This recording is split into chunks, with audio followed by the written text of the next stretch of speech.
हाय बच्चा बारी, this is your educator Shubham Pathak और आज हम पढ़ने वाले हैं मैन्युफैक्चरिंग इंडस्ट्रीज पूरा चैप्टर एक ही लेक्चर में। आज इसके मैथ्स, इसकी एनसीईआरटी की रिवीजन हम सब कुछ कर लेंगे।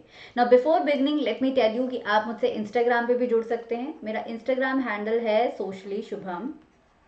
सोशली शुभम के बीच में स्पेस है। सो आप इंस्टाग्राम पे जुड़ सकते हैं। जब आपके एग्जाम आ रहे होंगे तो मैं यहाँ पे डाउट सेशंस कंडक्ट किया करूंगी।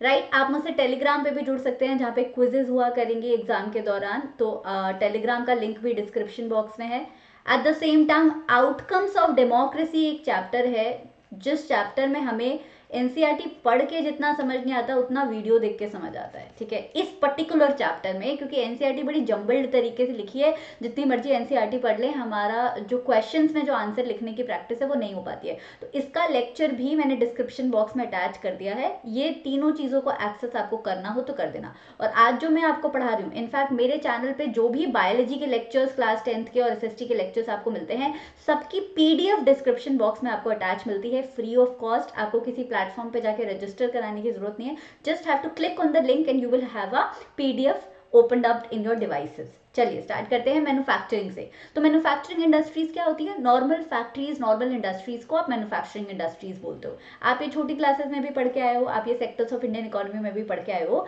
कि इंडस्ट्रीज के अंदर रॉ मटेरियल्स को प्रोसेस किया जाता है। भाई एग्रीकल्चर हो गया, मिनरल्स हो गया, ये लोग क्या है, रॉ मटेरियल प्रोवाइड करते हैं।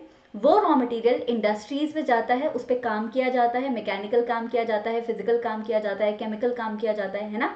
और उस पे काम करके उसे एक यूजफुल प्रोडक्ट बनाया जाता है। फॉर एग्जाम्पल, आपने आयरन उठाया जो आपको एज अ मिनरल मिला, अर्थ के क्रस्ट से मिला, और उसको आपने कन्वर्ट कर दिया आयरन के रॉड्स में या आयरन के दरवाजों में। Right, so the production of the goods in large quantities by using or processing the raw materials to form more valuable products is known as manufacturing industries। भाई घर में अगर हमें आयरन की रॉड्स यूज करनी होंगी तो हम जाके कहीं मिनरल्स तो उठा के नहीं लाएंगे ना कि भाई ये ओर है, इसके अंदर आयरन है, इसमें से हम निकाल के जो है आयरन रॉड बनाएंगे। हमारे लिए तो ज्यादा वैल्यूबल प्रोडक्ट क्या है? आयरन रॉड है। Now manufacturing industries secondary sector में आती हैं बच्चा, सारी की सारी इंडस्ट्री सेकेंडरी सेक्टर में आती हैं। और आपको पता है सेकेंडरी सेक्टर का एक ट्रेट होता है कि उसमें रॉ मटेरियल्स को प्रोसेस किया जाता है जो प्राइमरी सेक्टर से आते हैं। तो primary raw materials become the pre requisite, मतलब एक बहुत बड़ी रिक्वायरमेंट बन जाती है मैन्युफैक्चरिंग इंडस्ट्री की। फिर ये बोला जाता है बच्चा कि एक देश में जितनी बड़ी बड़ी मैन्युफैक्चरिंग इंडस्ट्रीज होंगी ना, वो देश उतना आगे जाएगा। इसे एनसीईआरटी में लिखा हुआ है इस तरीके से, the economic strength of a country is measured by the development of manufacturing industries. मतलब कि देश कितना इकोनॉमिकली सक्षम है, स्ट्रेंथ का मतलब कितना इकोनॉमिकली सक्षम है, कितने पैसे हैं उसके पास, कितना वो अपने पैरों पे खड़ा है, वो उसकी इंडस्ट्रीज पे डिपेंड करेगा। क्यों ऐसा क्यों बोला जाता है? जब भी ऐसा कोई स्टेटमेंट आए कि मैन्युफैक्चरिंग इंडस्ट्रीज को देश की डेवलपमेंट का बैकबोन बोला जाता है, इकोनॉमिक डेवलपमेंट का बैकबोन बोला जाता है, या देश की इकोनॉमिक स्ट्रेंथ मैन्युफैक्चरिंग इंडस्ट्रीज पे डिपेंडेंट है, इस तरीके के क्वेश्चन में आपको एक ही आंसर लिखना है। आपको बस इंडस्ट्रीज की तारीफें करनी है। तो पहली बात तो ये है कि मैन्युफैक्चरिंग इंडस्ट्रीज एग्रीकल्चर को मॉडर्नाइज करता है। भाई हमारे जैसा देश जहां आज भी 60% से ऊपर जनता एग्रीकल्चर में इन्वॉल्व है, वहां एग्रीकल्चर को मॉडर्नाइज मैन्युफैक्चरिंग इंडस्ट्रीज करती हैं। तो एक तो इंडस्ट्रीज अपने आप भी देश की उन्नति में, डायरेक्टली भी देश की उन्नति में पार्टिसिपेट कर रही हैं, दूसरा एग्रीकल्चर को मॉडर्नाइज करके एग्रीकल्चर का आउटपुट भी बढ़ा रही हैं, है ना भाई। पहले खेती जो है शिफ्टिंग एग्रीकल्चर की तरीके से होती थी। पहले एग्रीकल्चर जो है नॉर्मल चीजों से, नेचुरल चीजों पे डिपेंडेंट हुआ करता था। हाथ के बने हुए टूल हो गए, खाद हो गए, बारिश हो गई, है ना। फिर हमने ग्रीन रेवोल्यूशन देखा जिसमें इंडस्ट्रीज के बने chemical, fertilizer, pesticide, machines, tractor इस्तेमाल होने लग गए खेती में, और खेती जो है बूम कर गई। सो ये सब किसका किया धरा है? इंडस्ट्रीज का किया धरा है। एट द सेम टाइम हम जानते हैं कि हमारे देश में एग्रीकल्चर में बहुत ज्यादा लोग इन्वॉल्व हैं। जितने लोगों की जरूरत नहीं है उतने ज्यादा लोग इन्वॉल्व हैं। इसे हम पढ़ते हैं सेक्टर्स ऑफ इंडियन इकोनॉमी में एज अ डिसगाइज्ड अनएम्प्लॉयमेंट, है ना। जितने की जरूरत नहीं है, जब वो उतने लोग काम कर रहे हो तो उसे डिसगाइज अनएम्प्लॉयमेंट बोला जाता है। इंडस्ट्रीज वहां पे भी आपका हाथ बटाती हैं, जो एम्प्लॉयमेंट जनरेट करके देती हैं। तो एग्रीकल्चर में जबरदस्ती जो लोग इन्वॉल्व हैं उन लोगों को एक जरिया मिलता है कि भाई हम एग्रीकल्चर छोड़ के यहाँ पे भी काम कर सकते हैं। तीसरा पॉइंट, इंडस्ट्रीज जब एम्प्लॉयमेंट देंगी, एग्रीकल्चर को प्रमोट करेंगी, तो एम्प्लॉयमेंट तो सॉल्व कर ही रही है, इसके साथ गरीबी भी कम कर रही है। जब लोग इंडस्ट्रीज में काम करेंगे, पैसे कमाएंगे, तो गरीबी रेखा से नीचे नहीं रहेंगे, बच्चों को अच्छी एजुकेशन दे पाएंगे, उनका स्टैंडर्ड ऑफ लिविंग बढ़ेगा। चौथा पॉइंट, रीजनल डिस्पैरिटी कम होती है। भाई पांचों उंगलियां बराबर नहीं होती, इसी तरीके से भारत की सारी स्टेट्स एक लेवल पे डेवलप नहीं है। आप देखते हो कि कई स्टेट्स हैं जो अल्ट्रा डेवलप है और कई स्टेट्स हैं जो बहुत पीछे छूट जाती हैं, जहाँ गरीबी बहुत ज्यादा है। लेकिन अगर उनका उद्धार करना है, किसी भी स्टेट को सिमिलर लेवल ऑफ डेवलपमेंट पे लाना है, तो वहां पे आप इंडस्ट्रीज लगा दो। इंडस्ट्रीज आएंगी, मॉडर्नाइजेशन होगा, लोग जो है पैसे कमाएंगे, पैसे कमाएंगे तो गरीब नहीं रहेंगे, गरीब नहीं रहेंगे तो स्टैंडर्ड ऑफ लिविंग बढ़ेगा, बच्चों का फ्यूचर भी सिक्योर होगा, और वो एरिया भी, वो स्टेट भी धीरे धीरे डेवलप हो जाएगा, है ना। रीजनल डिस्पैरिटी का मतलब अलग अलग रीजन में जो डिफरेंसेस होते हैं in terms of economic capability, उसको कम करता है मैन्युफैक्चरिंग इंडस्ट्रीज। Next, export. भाई हम इतना सामान बना लेते हैं इंडस्ट्रीज से कि हम अपने देश की रिक्वायरमेंट तो पूरी कर ही लेते हैं, इसके साथ साथ हम बाहर के देशों को भी अपना सामान बेचते हैं और खूब सारा क्या कमाते हैं, फॉरेन एक्सचेंज। फॉरेन एक्सचेंज का मतलब ऐसा पैसा जो आपको बाकी के देश पे करते हैं because they buy something from you, है ना। भाई आयरन भेजोगे यूएसए में, तो यूएसए बदले में क्या देगा, डॉलर तो देगा या इंडियन रुपीज तो देगा, पैसा तो देगा, that is your foreign exchange. Then हमारे यहाँ क्या रॉ मटेरियल ट्रांसफॉर्म हो जाता है, हमारे देश में खुशहाली आती है, और हमारे देश में अलग अलग सामान जब बनने लगता है तो हम सेल्फ रिलायंट भी बन जाते हैं। अब जब देश आज़ाद हुआ था तो हमारे देश में इतनी सारी इंडस्ट्रीज नहीं थी, तो हमें बाहर से बहुत सामान मंगाना पड़ता था। अब हम इतने सेल्फ रिलायंट हो गए हैं कि अपने देश की रिक्वायरमेंट हम अपनी इंडस्ट्री से पूरी कर लेते हैं, तो हम आत्मनिर्भर हो गए हैं, आत्म सक्षम हो गए हैं बिकॉज ऑफ आर इंडस्ट्रीज।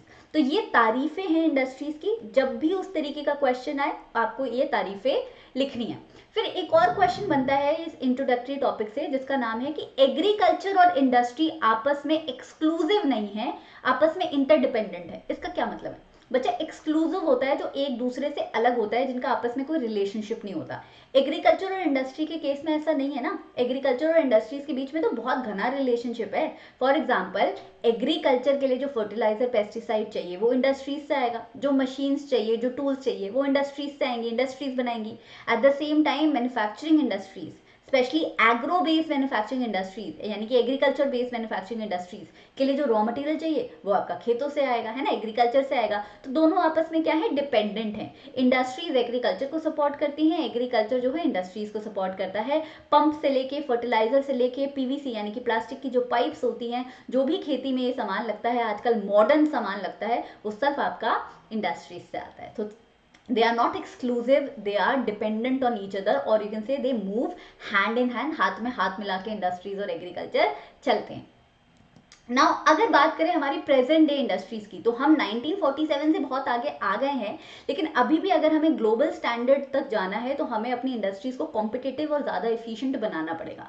क्योंकि देखो सबके पास फर्स्ट मूवर एडवांटेज है। बाकी जो कंट्रीज हैं, बाकी जो कॉन्टिनेंट्स हैं, वो आज़ाद थे ऑलरेडी पहले, अमेरिका था, यूरोप के कई देश थे, है ना। हम जैसे देश जो थे डेवलपिंग नेशंस, आज भी डेवलपिंग नेशंस इसलिए हैं क्योंकि हम उस जमाने में आज़ाद नहीं थे, तो हमारे पास अभी कम टाइम हुआ है आज़ादी के बाद, तो अभी भी हम संभल रहे हैं। लेकिन अगर हमें ग्लोबल स्टैंडर्ड से करना है, चाइना से, यूएसए से, इनसे टक्कर देनी है और इनको पीछे छोड़ना है, तो फिर हमें अपनी इंडस्ट्रीज की क्वालिटी और क्वांटिटी दोनों को इंटरनेशनल मार्केट के में बेस्ट करवाना पड़ेगा, और इसके लिए हमें अपनी इंडस्ट्रीज को थोड़ा सा और पुश करना पड़ेगा। अभी हम अच्छा कर रहे हैं, लेकिन इससे और बेहतर कर सकते हैं।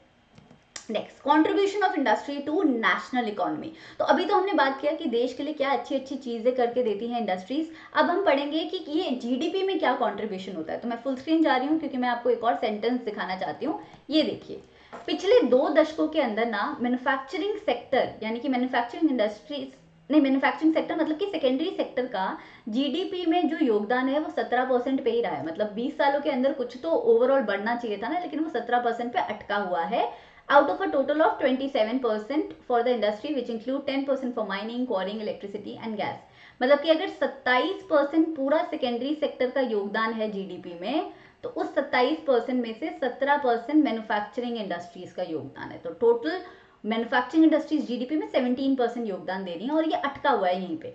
और बाकी ईस्ट एशियन का इकोनॉमीज की बात करें, जापान और चाइना जैसी इकोनॉमीज की बात करें, तो वहाँ पे ये 25 से 35% होता है। तो हमारा 17% है, तो ऑब्वियसली हम थोड़ा सा पीछे छूट रहे हैं। ये जो ग्रोथ रेट है ये अगर बढ़ जाएगा तो हमारा बहुत फायदा होगा। हमारा डिजायर्ड ग्रोथ रेट है कि हमारा ग्रोथ रेट 12% होना चाहिए। बोलोगे मैम यहाँ तो 17% दिया हुआ है, आप बोल रहे हो 12% होना चाहिए। बच्चा ये ग्रोथ रेट है। ग्रोथ रेट का मतलब पिछला साल में अगर एक्स आपका बना था, एक्स ग्रोथ हुई थी, एक्स ग्रोथ भी नहीं, एक्स जीडीपी में कंट्रीब्यूशन था। तो आज आपके इस साल में वाई होना चाहिए, और वाई और एक्स के बीच का डिफरेंस जो है 12% होना चाहिए। ग्रोथ का मतलब होता है कि पिछले साल से आप 12% अच्छा करो, तभी देश जो है ज्यादा उन्नति करेगा। इस सारी चीजों को ध्यान में रखते हुए कि हम अपनी इंडस्ट्रीज की प्रोडक्टिविटी कैसे अच्छी करें, गवर्नमेंट की कौन सी पॉलिसीज होनी चाहिए जो हमारे देश में इंडस्ट्रीज को सपोर्ट करेंगी, सामान कौन सा बनना चाहिए, कैसा बनना चाहिए, ये सारी देखभाल के लिए हमारे देश में एक नेशनल ऑर्गेनाइजेशन बनाई गई जिसका नाम है नेशनल मैन्युफैक्चरिंग कॉम्पिटिटिवनेस काउंसिल,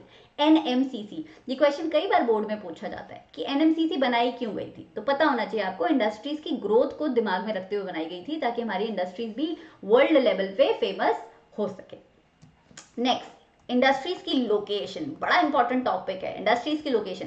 खुद सोचो, आपको अगर आपको कोई स्कूल चूज करना है, आपके पेरेंट्स ने आपको फुल छूट दे रखी है कि जो स्कूल तुम्हें चूज करना है कर लो, आप क्या क्या देखोगे? आप देखोगे कि स्पोर्ट्स कहाँ पे अच्छा है, आप देखोगे कि ड्राइंग टीचर्स कहाँ पे अच्छे हैं, आप देखोगे कि पढ़ाई कहाँ की अच्छी है, सबसे कूल स्कूल कौन सा है, ड्रेस कौन से स्कूल की अच्छी है, यूनिफॉर्म कौन से स्कूल की अच्छी है, कौन सा स्कूल कितना फेमस है, ये सारी चीजें आप खुद भी देखना चाहोगे ना।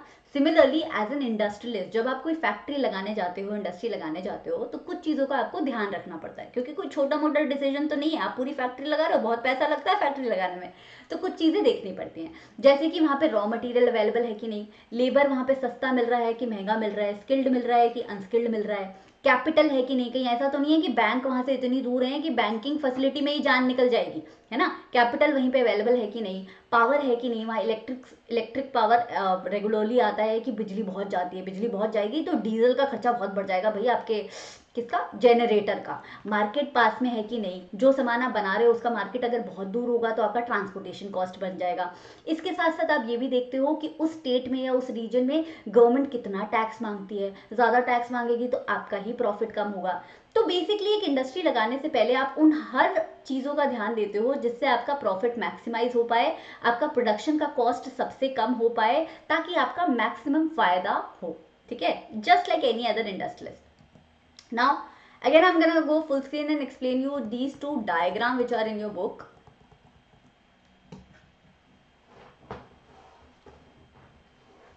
ये वाला डायग्राम देखो, इसमें दिया हुआ है कि फैक्ट्रीज में पहले आप इनपुट डालते हो। इनपुट का मतलब आप जो डालते हो फैक्ट्रीज में, क्या डालते हो, रॉ मटेरियल डालते हो, है ना। रॉ मटेरियल के साथ आप लैंड को कंबाइन करके, लेबर को कंबाइन करके, कैपिटल को कंबाइन करके, इंफ्रास्ट्रक्चर को कंबाइन करके, मशीन्स को कंबाइन करके आप ट्रांसपोर्ट वगैरह करके एक फैक्ट्री बनाते हो। फैक्ट्री में इन सारी चीज़ों को प्रोसेस किया जाता है, और प्रोसेस करने के बाद एक आउटपुट निकलता है। आउटपुट किसके फॉर्म में निकलता है, प्रोडक्ट। मान लो आपने चीनी दिया as a raw material, sorry गन्ना दिया एज अ रॉ मटेरियल, तो आपका आउटपुट हो गया चीनी। फिर उस चीनी को ट्रांसपोर्ट करते हो, आप मार्केट तक ले जाते हो, मार्केट में कंज्यूमर्स जो है खरीदते हैं उसे, और आपको पैसा मिलता है, और ये पैसा आप थोड़ा सा प्रॉफिट में लगा देते हो, है ना। थोड़ा आपका ये प्रॉफिट हो जाता है, और थोड़ा जो है ये फिर से आप रॉ मटेरियल खरीदने में लगा लेते हो। और जब आप एक इंडस्ट्री की लोकेशन देखते हो तो आप यही सारी चीजें देखते हो कि आप जहां इंडस्ट्री लगा रहे हो वहां पे रॉ मटेरियल को ऑब्टेन करने की, एक्सेस करने की कॉस्ट कम है कि ज्यादा है, कम होनी चाहिए। आपके डिस्ट्रीब्यूशन का, प्रोडक्शन प्रोसेस बांटने का कॉस्ट कम होना चाहिए। आपकी फैक्ट्री वहां पे लगनी चाहिए जहां पे आपका ये पूरा का पूरा प्रोडक्शन प्रोसेस असेंबल बहुत सस्ते दाम में हो जाए, तभी तो प्रॉफिट मैक्सिमाइज होगा। जब अपना खर्चा कम होगा तभी तो हम ज्यादा पैसे कमा पाएंगे, ज्यादा मार्जिन पे बेच पाएंगे, है ना। That's the logic behind it. Now एक और एनसीईआरटी बात बोलती है कि इंडस्ट्रियलाइजेशन और अर्बनाइजेशन है ना, वो साथ में जाते हैं। बोलोगे मैम अभी तो पहले बोला था कि मैन्युफैक्चरिंग इंडस्ट्रीज और एग्रीकल्चर साथ में जाते हैं। हाँ भाई, दो चीजें साथ में जा सकती हैं। इंडस्ट्रीज और अर्बनाइजेशन डेफिनेटली साथ में जाते हैं, इससे ना डरने की कोई बात नहीं है। दो भयानक भयानक वर्ड दिख रहे हैं आपको, इनका मतलब बहुत आसान है। इंडस्ट्रियलाइजेशन का मतलब होता है इंडस्ट्रीज, जहाँ पे एक किसी एरिया में अगर पहले इंडस्ट्रीज नहीं थी, वहां ज्यादा इंडस्ट्रीज लग गई हैं, तो उस एरिया को आप बोल दोगे कि इंडस्ट्रियलाइज हो गया।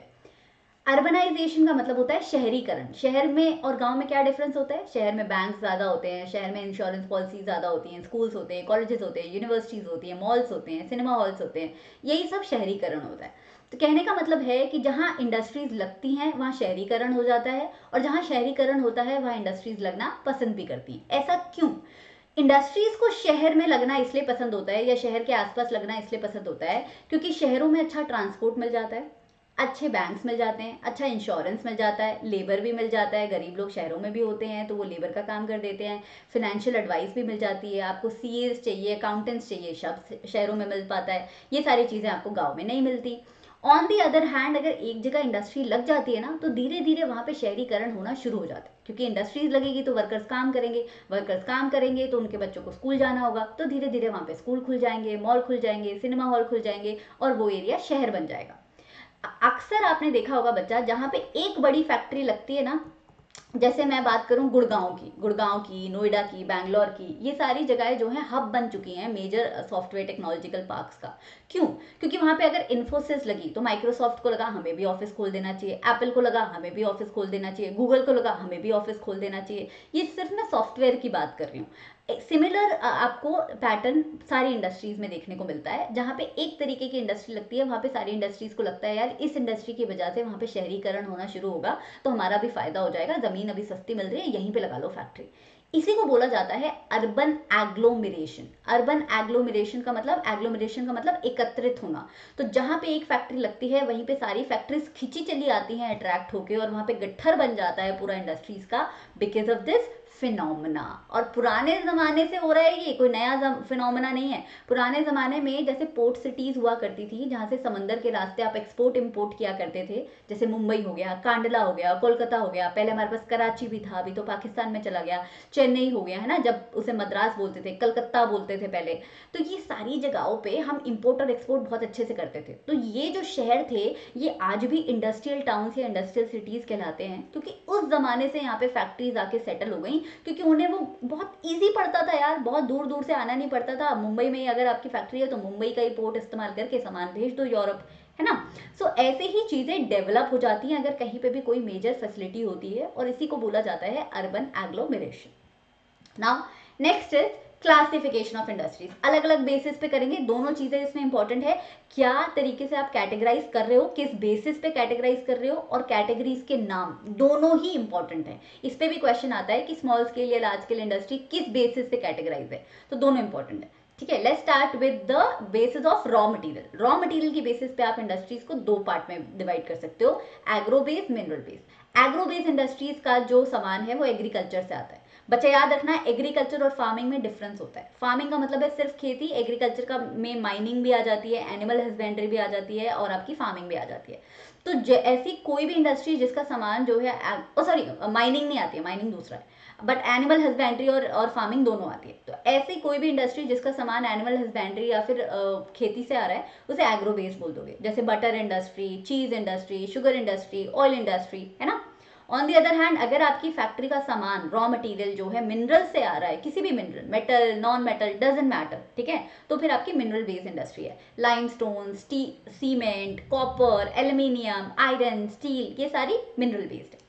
Now on the basis of main role, role क्या प्ले करती हैं, ऐसी इंडस्ट्रीज होती हैं जिनका फाइनल प्रोडक्ट बाकी इंडस्ट्रीज के लिए रॉ मटेरियल की तरह काम करता है। फॉर एग्जांपल अगर आपकी आयरन की इंडस्ट्री है, स्टील की इंडस्ट्री है, तो आप बड़ी बड़ी प्लेटें बना रहे हो आयरन की, बड़ी बड़ी शीट्स बना रहे हो आयरन की और स्टील की।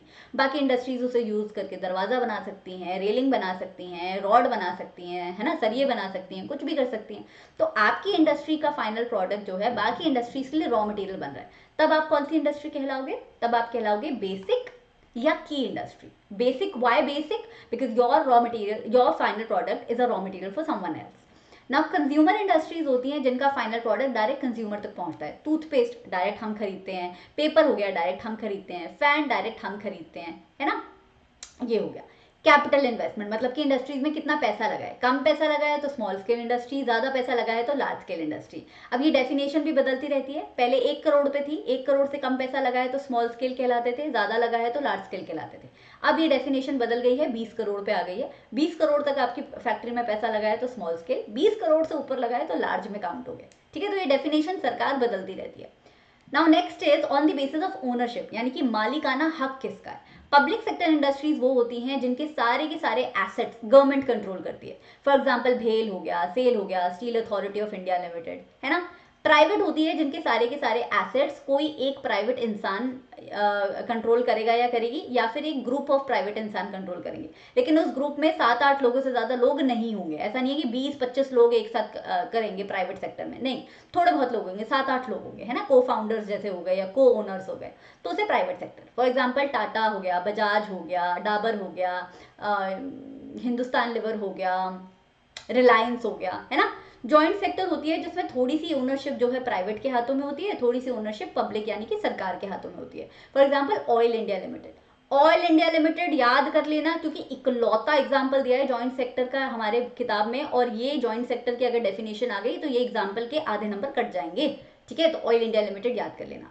कोऑपरेटिव सेक्टर इंडस्ट्रीज होती है जिसमें ग्रुप ऑफ इंडिविजुअल्स इंडस्ट्रीज को कंट्रोल करते हैं, इसमें सरकार का कुछ लेना देना नहीं होता, लेकिन ये जो लोगों का ग्रुप होता है ये 8-10 लोगों से कई ज्यादा होता है, 25, 100, 200 लोग अगर एक इंडस्ट्रीज को को ओनर बन रहे हैं तो उसे कोऑपरेटिव सेक्टर में काउंट करते हो। हमारे देश में शुगर केन और टेक्सटाइल इंडस्ट्री में देखा गया है कि कोऑपरेटिव बहुत अच्छे से काम करता है। इसका एग्जाम्पल बताऊं मैं, अमूल, अमूल जो है कोऑपरेटिव सेक्टर की देन है। अमूल में शेयर होल्डर्स है, पूरी कॉमन सोसाइटी शेयर होल्डर्स है, ठीक है। Next, on the basis of weight, यानी कि आपका रॉ मटेरियल और आपका फिनिश्ड गुड कितना बल्कि है, कितना भारी है, उसके बेसिस पे आपकी इंडस्ट्री या तो हैवी होगी, अगर ज्यादा भारी है तो हैवी में आ गए, जैसे कि आयरन और स्टील, आयरन और स्टील बहुत भारी होते हैं। सीमेंट इंडस्ट्री में भी जो लाइमस्टोन आता है वो बड़ा भारी होता है, पत्थर होता है, बल्कि होता है। बट अगर आपका वही रॉ मटेरियल और फिनिश प्रोडक्ट हल्का है, जैसे कि मिर्ची लाइट बना रहे हो अगर आप, है ना, फेरी लाइट्स बना रहे हो, दिवाली वाली लाइट्स, या छोटे छोटे ट्रांजिस्टर बना रहे हो, छोटे छोटे प्लग्स बना रहे हो, तो आपका सामान बड़ा हल्का है, तो आप लाइट इंडस्ट्री में काउंट करोगे। और पोटैटो चिप्स वाली इंडस्ट्री तो पक्का लाइट इंडस्ट्री में आएगी, वो तो हवा ही भर के दे देते हैं चिप्स में, है ना। तो हैवी एंड लाइट। सो ये तो हो गई ऑन द क्लासिफिकेशन हो गई। अब हमारे सिलेबस में कुछ इंडस्ट्रीज डिटेल में है, कुछ इंडस्ट्रीज थोड़ा थोड़ा शॉर्ट नोट में। पहले एग्रो बेस्ड कर लेते हैं, फिर मिनरल बेस्ड करेंगे, और फिर हम करेंगे आई थिंक आपका information technology, chemical industry, fertilizer industry, all of that. Let's start with the agro based industry. Agro based industries का रॉ मटेरियल एग्रीकल्चर से आता है। अब एग्रो बेस्ड में आपकी टेक्सटाइल इंडस्ट्री, सिर्फ टेक्सटाइल इंडस्ट्री नहीं आती, एग्रो बेस्ड में आपकी बटर या चीज इंडस्ट्री भी आ सकती है, बट हमारे सिलेबस में नहीं, हमारे सिलेबस में सिर्फ टेक्सटाइल इंडस्ट्री यहाँ पे दी हुई है। लेट्स स्टार्ट विद शुगर, दिया हुआ है, शुगर है हमारे सिलेबस में, पर टेक्सटाइल और शुगर ही है बस, ठीक है। टेक्सटाइल इंडस्ट्री, टेक्सटाइल का मतलब कपड़ा बनना, कपड़ा कोई भी हो सकता है, कॉटन हो सकता है, लिनन हो सकता है, खादी हो सकता है, जूट हो सकता है ना, तो ये दोनों सारे ही टेक्सटाइल में आते हैं। तो टेक्सटाइल इंडस्ट्री हमारे देश में बहुत यूनिक पोजीशन लेती है। हमारे देश की जीडीपी में टेक्सटाइल इंडस्ट्रीज का बहुत बड़ा योगदान होता है। ये एम्प्लॉयमेंट भी बहुत बड़े स्केल पे देती है, ये प्रोडक्शन भी बहुत बड़े स्केल पे करती है, और ये बाकी देशों को सामान एक्सपोर्ट करके हमें पैसा भी ला के देती है। टेक्सटाइल इंडस्ट्री, मेजॉरिटी इंडस्ट्रीज जो हैं हमारे देश में वो सेल्फ रिलायंट है, मतलब आत्मनिर्भर है। इसका क्या मतलब हुआ, इंडस्ट्री आत्मनिर्भर है, इसका क्या मतलब हुआ, मैं बताती हूँ। जैसे मान लो एक टेक्सटाइल इंडस्ट्री लेते हैं, एक कॉटन टेक्सटाइल इंडस्ट्री लेते हैं, उसके ये सारे प्रोसेस होते हैं। इन सारे प्रोसेस में जो भी आपको चाहिए, from machines to labour to raw material, अगर वो आपके खुद के देश में अवेलेबल है तो फिर आप क्या कहलाओगे, सेल्फ रिलायंट कहलाओगे। जैसे कि रॉ फाइबर हमारे देश में मिल जाता है, रॉ फाइबर से धागा बनाना है हमारे देश में बन जाता है, रॉ फाइबर से धागा बना के फैब्रिक बनाना है, वीविंग करनी है, हमारे देश में हो जाती है, डाई करके फिनिश करके गारमेंट बनाना है, हमारे देश में बन जाता है। तो स्पिनिंग से लेके, वीविंग से लेके, फाइबर प्रोडक्शन से लेके सब हमारे देश में अपने आप हो जाता है, हमें किसी देश के ऊपर डिपेंडेंट रहने की जरूरत नहीं पड़ती, और इसी को बोला जाता है सेल्फ रिलायंट टेक्सटाइल इंडस्ट्री। बच्चा आप देखोगे हर स्टेप पे वैल्यू एडिशन हो रहा है, ठीक है। वैल्यू एडिशन का मतलब होता है कि पैसे बढ़ रहे हैं सामान के। रॉ कॉटन जो है सस्ता आता है, रॉ कॉटन के बाद धागा देखोगे, 1 किलो रॉ कॉटन खरीदोगे सस्ता आएगा, 1 किलो धागा खरीदोगे रॉ कॉटन से महंगा आएगा, 1 किलो कपड़ा खरीदोगे धागे से महंगा आएगा, और 1 किलो गारमेंट खरीदोगे बना बनाया पहनने वाला कपड़ा, तो वो फैब्रिक से भी महंगा आएगा। तो हर स्टेप पे आप क्या कर रहे हो, बार बार पैसे जो है बढ़ जा रहे हैं, इसी का नाम होता है मैन्युफैक्चरिंग इंडस्ट्रीज। प्रोसेस हम ऐसे करते हैं रॉ मटेरियल को कि इसकी वैल्यू जो है बढ़ती जाती है हर स्टेप पे। याद रखना, स्पिनिंग से धागा बनता है, वीविंग से फैब्रिक बनता है। कभी कभी क्या होता है कि बोर्ड एग्जाम में क्वेश्चन आ जाता है, यहाँ पे क्वेश्चन मार्क दे देते हैं, यहाँ पे क्वेश्चन मार्क दे देते हैं, या यहाँ पे दे देंगे, कहीं पे भी क्वेश्चन मार्क दे देंगे, वहाँ पे फिल इन द ब्लैंक्स की तरह लिखना पड़ेगा। तो ये पूरा प्रोसेस बहुत डिफिकल्ट नहीं है, रट्टा मारने वाला नहीं है, बट 2 बार आंखों के सामने से गुजर जाएगा तो हमें याद हो जाएगा। चलो आगे चलते हैं, कॉटन टेक्सटाइल की बात करते हैं। देखो पुराने जमाने से, सिल्क रूट के जमाने से हमारे इंडिया का कॉटन पूरी दुनिया में फेमस हुआ करता है। हमारे इंडिया में ना सॉफ्ट कॉटन बनता था। देखो कोर्स कॉटन जो है ना वो पूरी दुनिया में ऑलरेडी बाकी सारे देश बनाते हैं, यानी कि खुरदुरा कॉटन, लेकिन जो fine quality, best quality cotton है ना वो इंडिया का बहुत पुराने जमाने से फेमस है। लेकिन पहले हमारा जो कॉटन है एंशिएंट जमानों में वो सिर्फ हाथ से बना करता था। हैंड स्पिनिंग मतलब हम धागा जो है हाथ से चरखा चला के बनाया करते थे, और हमारी जो वीविंग है, धागा को जोड़ने का जो प्रोसीजर है वो भी हाथ से हुआ करता था। फिर 18वीं शताब्दी में ब्रिटिशर्स लेके आ गए इंडिया में पावर लूम्स, यानी कि बिजली से चलने वाली मशीन्स। उसके बाद हमारी जो ट्रेडिशनल कॉटन टेक्सटाइल इंडस्ट्री थी, जो हाथ से काम करने वाली इंडस्ट्री थी, जिन्हें मशीन चलाना नहीं आता था, उन्हें थोड़ा धक्का लगा, उनका थोड़ा बिजनेस जो है चौपट हो गया एक तरीके से। लेकिन फिर धीरे धीरे हमने मशीन्स को इस्तेमाल करना सीखा और फिर हमने उससे पैसा कमाना शुरू कर दिया। तो जब एकदम मशीन्स आई थी तो हमें बड़ा ही नुकसान हुआ था, क्योंकि ब्रिटेन में इंडस्ट्रियलाइजेशन बहुत बड़े स्केल पे चल रहा था। इंडिया के लोगों को तब तक मशीन से काम करना आता नहीं था, तो ब्रिटेन अपना सस्ता सामान हमारे यहाँ भेज के पैसा कमाता था और हमारे देश की ट्रेडिशनल इकोनॉमी को हर्ट करता था। लेकिन फिर धीरे धीरे हमने भी सीखा कि यार हम भी इनकी गेम खेलेंगे और इन्हें ही हराएंगे, ठीक है। So in early years the cotton textile industry was concentrated in Maharashtra and Gujarat। और पहले के लोग ना कन्वीनियंस देखा करते थे, ज्यादा पैसा तो किसी के पास नहीं हुआ करता था, लोग कन्वीनियंस देखा करते थे। अच्छा भाई, कॉटन जो है महाराष्ट्र और गुजरात की काली मिट्टी पे उगता है, वहीं पे फैक्ट्री लगा दो। अच्छा, रॉ मटेरियल भी यहीं मिल जाता है, यहीं लगा दो। ट्रांसपोर्ट भी यहीं मिल जाता है, मुंबई से गुजरात से आप जो है सामान आप भेज भी सकते हो, मंगवा भी सकते हो, बाकी देशों से समंदर है वहाँ पे। तो इन सारी चीज की वजह से, ट्रांसपोर्ट, रॉ मटेरियल, लेबर, अच्छा क्लाइमेट कॉटन उगने के लिए, इन सारी चीजों की वजह से पहले कॉटन की इंडस्ट्री सिर्फ और सिर्फ मद्रास, महाराष्ट्र, गुजरात साइड देखने को मिलती थी। लेकिन धीरे धीरे अब ये इंडस्ट्री जो है कानपुर में भी देखने को मिलती है, कलकत्ता में भी देखने को मिलती है, केरला में भी देखने को मिलती है, बहुत सारी जगह देखने को मिलती है, ठीक है। अच्छा, ये जो इंडस्ट्री है ये बहुत सारे लोगों को एम्प्लॉयमेंट प्रोवाइड करके देती है। ये तारीफें हो रही हैं इस इंडस्ट्री की, तारीफें आ जाए पूछने पेपर में तो ये लिख देना कि बहुत सारे लोगों को देती है एम्प्लॉयमेंट। कुछ लोग होते हैं जो कॉटन की बॉल प्लग करते हैं, कॉटन की जो बॉल्स होती है ना, रॉ कॉटन के जो फूल होते हैं उन्हें प्लग करने के लिए भी काम होता है। फिर उससे धागा बनाना भी एक काम है, फिर उससे कपड़ा बनाना एक काम है, उससे डाई करना काम है। केमिकल इंडस्ट्री को भी एम्प्लॉयमेंट देती है, इंजीनियर्स को भी एम्प्लॉयमेंट देती है। भाई इंजीनियर्स ही तो कॉटन टेक्सटाइल इंडस्ट्री के लिए मशीन्स बना के देंगे, टूल्स बना के देंगे। तो बहुत सारी industry, tailoring, sewing, dyeing, chemical, spinning, बहुत सारे लोगों को एम्प्लॉयमेंट देती है हमारी कॉटन टेक्सटाइल इंडस्ट्री। तो बहुत ही बढ़िया इंडस्ट्री है। देन पहली जो कॉटन हमारी टेक्सटाइल इंडस्ट्री है वो मुंबई में लगी थी 1854 में। इससे पहले जो है काम जो है हाथ से छोटे छोटे घरों में हुआ करता था।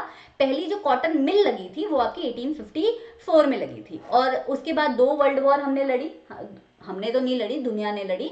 फर्स्ट वर्ल्ड वॉर हुई 1914 से 1918, दूसरी हुई 1939 से 1945। ये मैं ऐसे ही बता रही हूँ, पेपर में नहीं आएगा। तो 2 विश्व युद्ध लड़े जिसमें ब्रिटेन जैसी कंट्रीज, इंडस्ट्रियलाइज इकोनॉमीज तो लड़ाई लड़ने में बिजी थी। तब हमारा बड़ा फायदा हुआ था पीछे से। ये आप एज ऑफ इंडस्ट्रियलाइजेशन और मेकिंग ऑफ ग्लोबल वर्ल्ड में भी थोड़ा थोड़ा पढ़ते हो, ठीक है। ये इंडिया का फायदा हुआ था first world war, second world war में, हमारी इंडस्ट्रीज का तो स्पेशली फायदा हुआ था। Now let's talk about problems क्या है हमारी कॉटन टेक्सटाइल इंडस्ट्री की। तारीफें तो पढ़ ली पर थोड़ी दिक्कतें भी देखते हैं। जो हमारी स्पिनिंग है, स्पिनिंग से क्या होता है, स्पिनिंग से धागा बनता है। तो हमारा धागा बनने की जो प्रक्रिया है वो आज भी महाराष्ट्र, गुजरात, तमिलनाडु साइड में ही फैली हुई है, वहीं पे सेंट्रलाइज्ड है। क्यों? क्योंकि रॉ कॉटन वहीं पे मिलता है तो धागा भी वहीं पे बनता है। लेकिन हमारा जो कपड़ा बनाने की प्रक्रिया है वो पूरी दुनिया में, सॉरी पूरी इंडिया में फैला हुआ है। अब मैं बताती हूँ क्यों। कॉटन का कपड़ा देखा है, मान लो ये जो मैंने पहना है ये कॉटन का कपड़ा है, ये है भी कॉटन का कपड़ा। आप इसमें देख रहे हो कि अलग अलग प्रिंट है ना। सिमिलरली कॉटन में जरी का काम होता है, वीविंग का काम होता है, बहुत सारे काम होते हैं उसमें। साड़ियाँ देखते हो आप, अलग अलग तरीके की आती हैं। तो धागे को जब हम जोड़ जोड़ के कपड़ा बना रहे होते हैं ना, तभी आपको ये सारी चीजें करनी होती हैं। तो इसीलिए अलग अलग जगह पे अलग अलग स्टाइल की वीविंग, जरी वर्क चलता है। तो धागा तो फिर भी सिर्फ महाराष्ट्र, गुजरात, तमिलनाडु साइड बन जाता है। लेकिन ये जो जरी का काम और ये वीविंग का काम, फैब्रिक बनाने वाला काम है, ये इसीलिए इंडिया में अलग अलग जगह पे होता है, ठीक है। तो ये एक प्रॉब्लम हो गई, that spinning is centralized but weaving is decentralized in India. दूसरी प्रॉब्लम, हमारे यहाँ जो धागा बनता है, हमारे यहाँ जो स्पिनिंग होती है वो वर्ल्ड क्लास स्पिनिंग होती है। लेकिन हमारे यहाँ जो वीविंग होती है वो लो क्वालिटी फैब्रिक पे होती है। क्यों? क्योंकि हम जो सारा हाई क्वालिटी धागा है वो एक्सपोर्ट कर देते हैं और अपने देश के वीवर्स को हम जो अवेलेबल कराते हैं वो लो क्वालिटी धागा होता है, ठीक है। तो ये भी एक प्रॉब्लम है।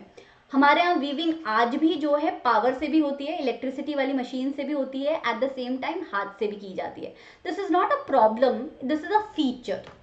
Next, handspun khadi. खादी तो आप जानते हो गांधी जी चरखा चलाया करते थे, उसके बाद भी आज भी खादी हैंडमेड भी बनता है, मशीन से भी बनता है। हैंडस्पन खादी हमारे इंडिया में आज भी बहुत सारे लोगों को एम्प्लॉयमेंट प्रोवाइड करता है, स्पेशली गुजरात, राजस्थान वाले इलाके में। And it is a cottage industry which is very very famous in India.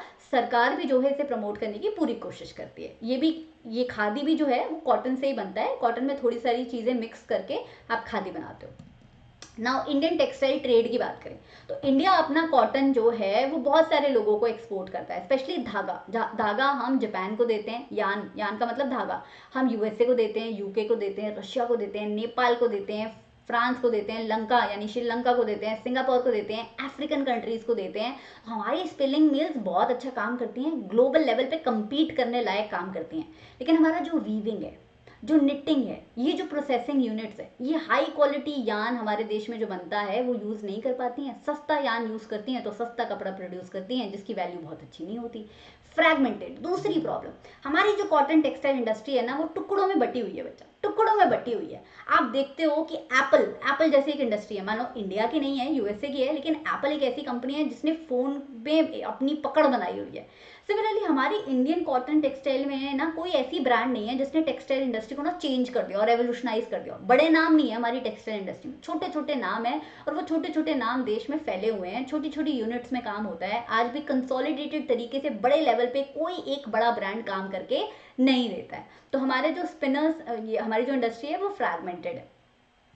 Next, और भी प्रॉब्लम्स है हमारी कॉटन टेक्सटाइल इंडस्ट्री में। हमारे यहाँ देश में जो पावर सप्लाई है वो अभी भी इराटिक है, कभी बिजली आती है, कभी नहीं आती है, कहीं कहीं जगह हमेशा आती है, कहीं कहीं जगह बिल्कुल नहीं आती है। मशीनरी, आज भी हमारे जो छोटे छोटे कॉटन प्रोड्यूसर्स हैं वो बड़ी पुरानी मशीनरी यूज़ करते हैं। पुरानी मशीनरी यूज़ करोगे तो कम काम निकल पाएगा। लेबर हमारे यहाँ अवेलेबल बहुत है, लेकिन वो लेबर कम काम करके देती होती है। हमारे यहाँ सिंथेटिक फाइबर से बड़ा कंपटीशन झेलना पड़ता है कॉटन के लिए। कॉटन तो थोड़ा महंगा पड़ता है, लेकिन बाकी सामान बड़ा सस्ता पड़ता है, तो लोग उसे ज़्यादा इस्तेमाल करते हैं। एक प्रॉब्लम ये भी है कि हाई क्वालिटी धागा हम एक्सपोर्ट कर देते हैं, हमारी कंट्री में खुद के लिए ही लो क्वालिटी धागा बचता है। तो हमारे वीविंग सेक्टर को इम्प्रूव करने की ज़रूरत है। हम अच्छा धागा एक्सपोर्ट करें, इसमें कोई बुराई नहीं है, लेकिन हम अपने देश में भी अच्छा धागा प्रोवाइड करें। This should be done. Now next is jute textile. एक सेकेंड, जूट टेक्सटाइल जो है इंडिया इसका लार्जेस्ट प्रोड्यूसर है रॉ जूट का, और जूट के गुड्स में हम जो है सेकंड नंबर पे आते हैं बांग्लादेश के बाद। देखो, जब तक बांग्लादेश इंडियन सब कॉन्टिनेंट से अलग नहीं हुआ था तब तक हम नंबर 1 पे आते थे दोनों कैटेगरी में, लेकिन फिर बांग्लादेश अलग हो गया तो अब बांग्लादेश वाले एरिया में ज़्यादा जूट प्रोड्यूस होता है, क्योंकि वहाँ की क्लाइमेटिक कंडीशंस और मिट्टी की कंडीशंस फेवरेबल हैं जूट के लिए। हमारी जो मिल्स हैं वो वेस्ट बंगाल में ज़्यादा हैं, वेस्ट बंगाल और बांग्लादेश में हुआ करती थी, अब बांग्लादेश तो अलग ही है तो उसकी क्या ही बात करनी। हुगली रिवर बेसिन में हम बहुत ही ज़्यादा जूट प्रोड्यूस करते हैं, और हमारी मेजर इंडस्ट्रीज भी जो हैं वहीं पे कॉन्सेंट्रेटेड है, क्योंकि जूट वहीं पे मिल जाता है, जूट प्रोड्यूसिंग एरियाज भी वहीं पे हैं, तो हमारी फैक्ट्रीज भी वहीं लगी हुई हैं। ऊपर से कलकत्ता में पानी का ट्रांसपोर्ट है, यानी वेस्ट बंगाल में पानी का ट्रांसपोर्ट मिल जाता है। पानी का ट्रांसपोर्ट आप जानते ही हो चीपेस्ट मोड ऑफ ट्रांसपोर्ट होता है। रेलवे भी है कलकत्ता में, रोडवे भी है, वाटरवेज भी है, तो वहाँ पे फैक्ट्रीज लगती हैं तो उनको सही सही फायदा भी होता है। रॉ जूट तो मिल ही जाता है, इसके साथ वेस्ट बंगाल, बिहार, उड़ीसा, इन सारी स्टेट से लेबर भी सस्ते दाम में मिल जाता है। और कलकत्ता भी वेस्ट बंगाल में पड़ता ही है, जो एक मेट्रो सिटी है जहाँ पे banking, finance, insurance, port facilities, international trade, ऐसी चीज़ें भी मिल जाती हैं। तो अगर छोटी फैक्ट्री लग रही है तो भी फायदा है, बड़ी फैक्ट्री लग रही है तो भी फायदा है। तो इसीलिए आज भी हमारी जो जूट टेक्सटाइल इंडस्ट्री है वो हुगली बेसिन में कॉन्सेंट्रेटेड है। इसका मतलब ये नहीं है कि कहीं और जूट की फैक्ट्रीज हैं नहीं, इसका मतलब ये है कि मेजॉरिटी जूट फैक्ट्रीज हमारी आज भी हुगली बेसिन में। नाउ, पहली जूट मिल की अगर बात करें, पहली जूट मिल हमारी लगी थी रिश्रा में। रिश्रा पड़ता है वेस्ट बंगाल में, 1855 में।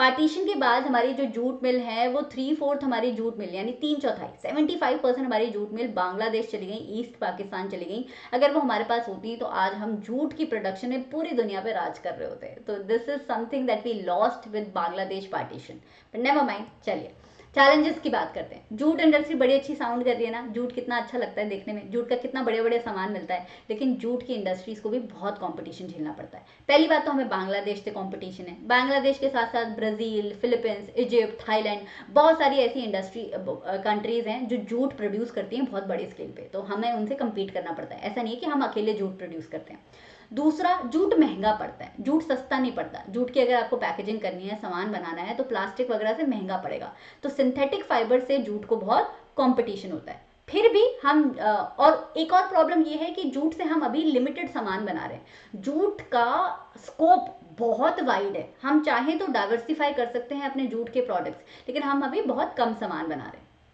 तो ये सारी तो हो गई प्रॉब्लम्स, लेकिन इसके बाद भी ग्लोबल सस्टेनेबल एनवायरनमेंट फ्रेंडली चीज़ों की डिमांड बढ़ रही है, तो जूट की डिमांड भी बढ़ रही है। अब धीरे धीरे करके हम डेफिनेटली जूट को हम अच्छा कर लेंगे। नेशनल जूट पॉलिसी हमने बनाई थी 2005 में आई गेस, तो नेशनल जूट पॉलिसी के बाद जूट पे बहुत अच्छा असर पड़ा है। बच्चे नेशनल जूट पॉलिसी वाला पॉइंट देख लेना। लेकिन अभी हमें लंबा और जर्नी देखनी बाकी है।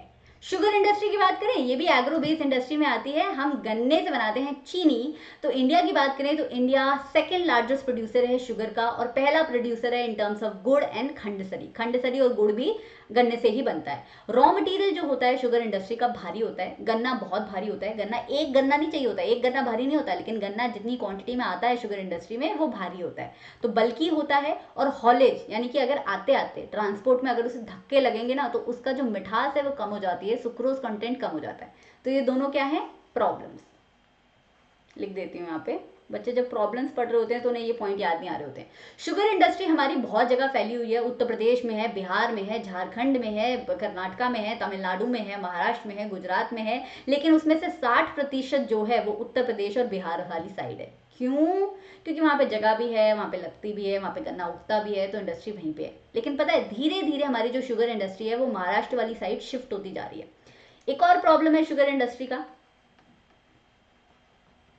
शुगर इंडस्ट्री सीजनल होती है। गन्ने को उगने में 11 महीने लगते हैं, तो जब फसल की कटाई होगी तभी तो चीनी बनेगी, तभी तो गुड़ बनेगा, तभी तो खंडसरी बनेगी। जब गन्ना उग रहा है तब तो आप कच्चा गन्ना तो तोड़ के नहीं बना सकते ना चीनी। तो ये सीजनल इंडस्ट्री है। एक पर्टिकुलर टाइम होता है साल में जब इस इंडस्ट्री में ज्यादा प्रोडक्शन होता है, बाकी साल कम प्रोडक्शन होता है। कोऑपरेटिव सेक्टर को सूट करती है। ऐसा देखा गया है कि शुगर इंडस्ट्री में कोऑपरेटिव सेक्टर अच्छा वर्क करता है, क्योंकि जो फार्मर्स होते हैं, जो बड़े बड़े फार्मर्स होते हैं, जिनके बड़े बड़े खेत होते हैं, वही सब मिला के अपनी इंडस्ट्री लगा लेते हैं और वही उस इंडस्ट्री के स्टेक होल्डर बन जाते हैं। तो कोऑपरेटिव सेक्टर इसमें अच्छा फंक्शन करता है। देन और प्रॉब्लम्स मैं बता रही थी ना कि शुगर इंडस्ट्री वैसे तो उत्तर प्रदेश में ज्यादा देखने को मिलती है, लेकिन धीरे धीरे इसका सदर्न साइड पे शिफ्ट हो रहा है, वेस्टर्न साइड पे शिफ्ट हो रहा है। ऐसा क्यों है?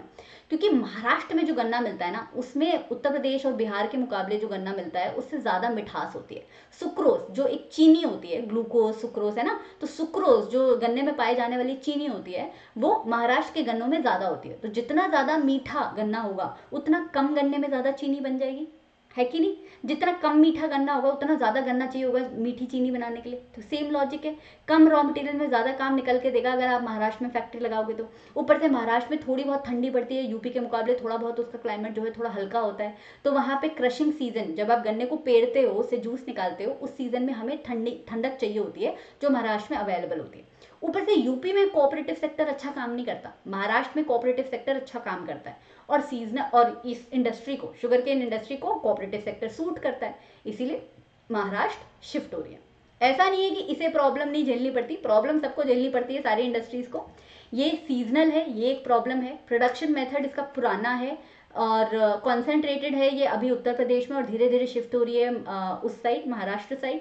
ट्रांसपोर्ट में अगर डिले होता है तो गन्ने की मिठास कम हो जाती है। और सबसे बड़ा पॉइंट, जो गन्ने का जूस हम निकाल के चीनी बनाते हैं तो पीछे जो छूट जाता है, जो ड्राई वेस्ट छूट जाता है, आज तक हम फिगर आउट नहीं कर पाए कि इसका करे क्या। तो जो बगीस बचता है, जो शुगर केन का रिमेन बचता है जूस निकालने के बाद, उसे फिगर आउट करना जरूरी है, बिकॉज इन्वायरमेंट हम बहुत हार्म करते हैं उसकी वजह से। So these are some of the major challenges of sugar industry. Now let's come to the mineral industry. Mineral industry में सबसे पहले तो हम क्या पढ़ेंगे? Iron and steel industry. Mineral industries वो इंडस्ट्रीज होती हैं जिनका रॉ मटेरियल मिनरल होता है। आयरन एंड स्टील इंडस्ट्री की बात करें तो ये बेसिक भी होती है, हैवी भी होती है। बेसिक क्यों होती है? क्योंकि इसका फिनिश प्रोडक्ट बाकी इंडस्ट्रीज के लिए रॉ मटेरियल की तरह काम करता है। ये फोटो देखो, फोटो में आयरन और स्टील इंडस्ट्रीज में बड़े बड़े रोल बने हुए हैं आयरन और स्टील के। तो ये हम घर में थोड़ी सजाएंगे इतने बड़े बड़े रोल। इनके जो रॉड बनेंगे, इनके जो दरवाजे बनेंगे, इनके जो यूटेंसिल्स बनेंगे, वो हम घर में यूज करेंगे ना। तो ये बेसिक इंडस्ट्री हो गई।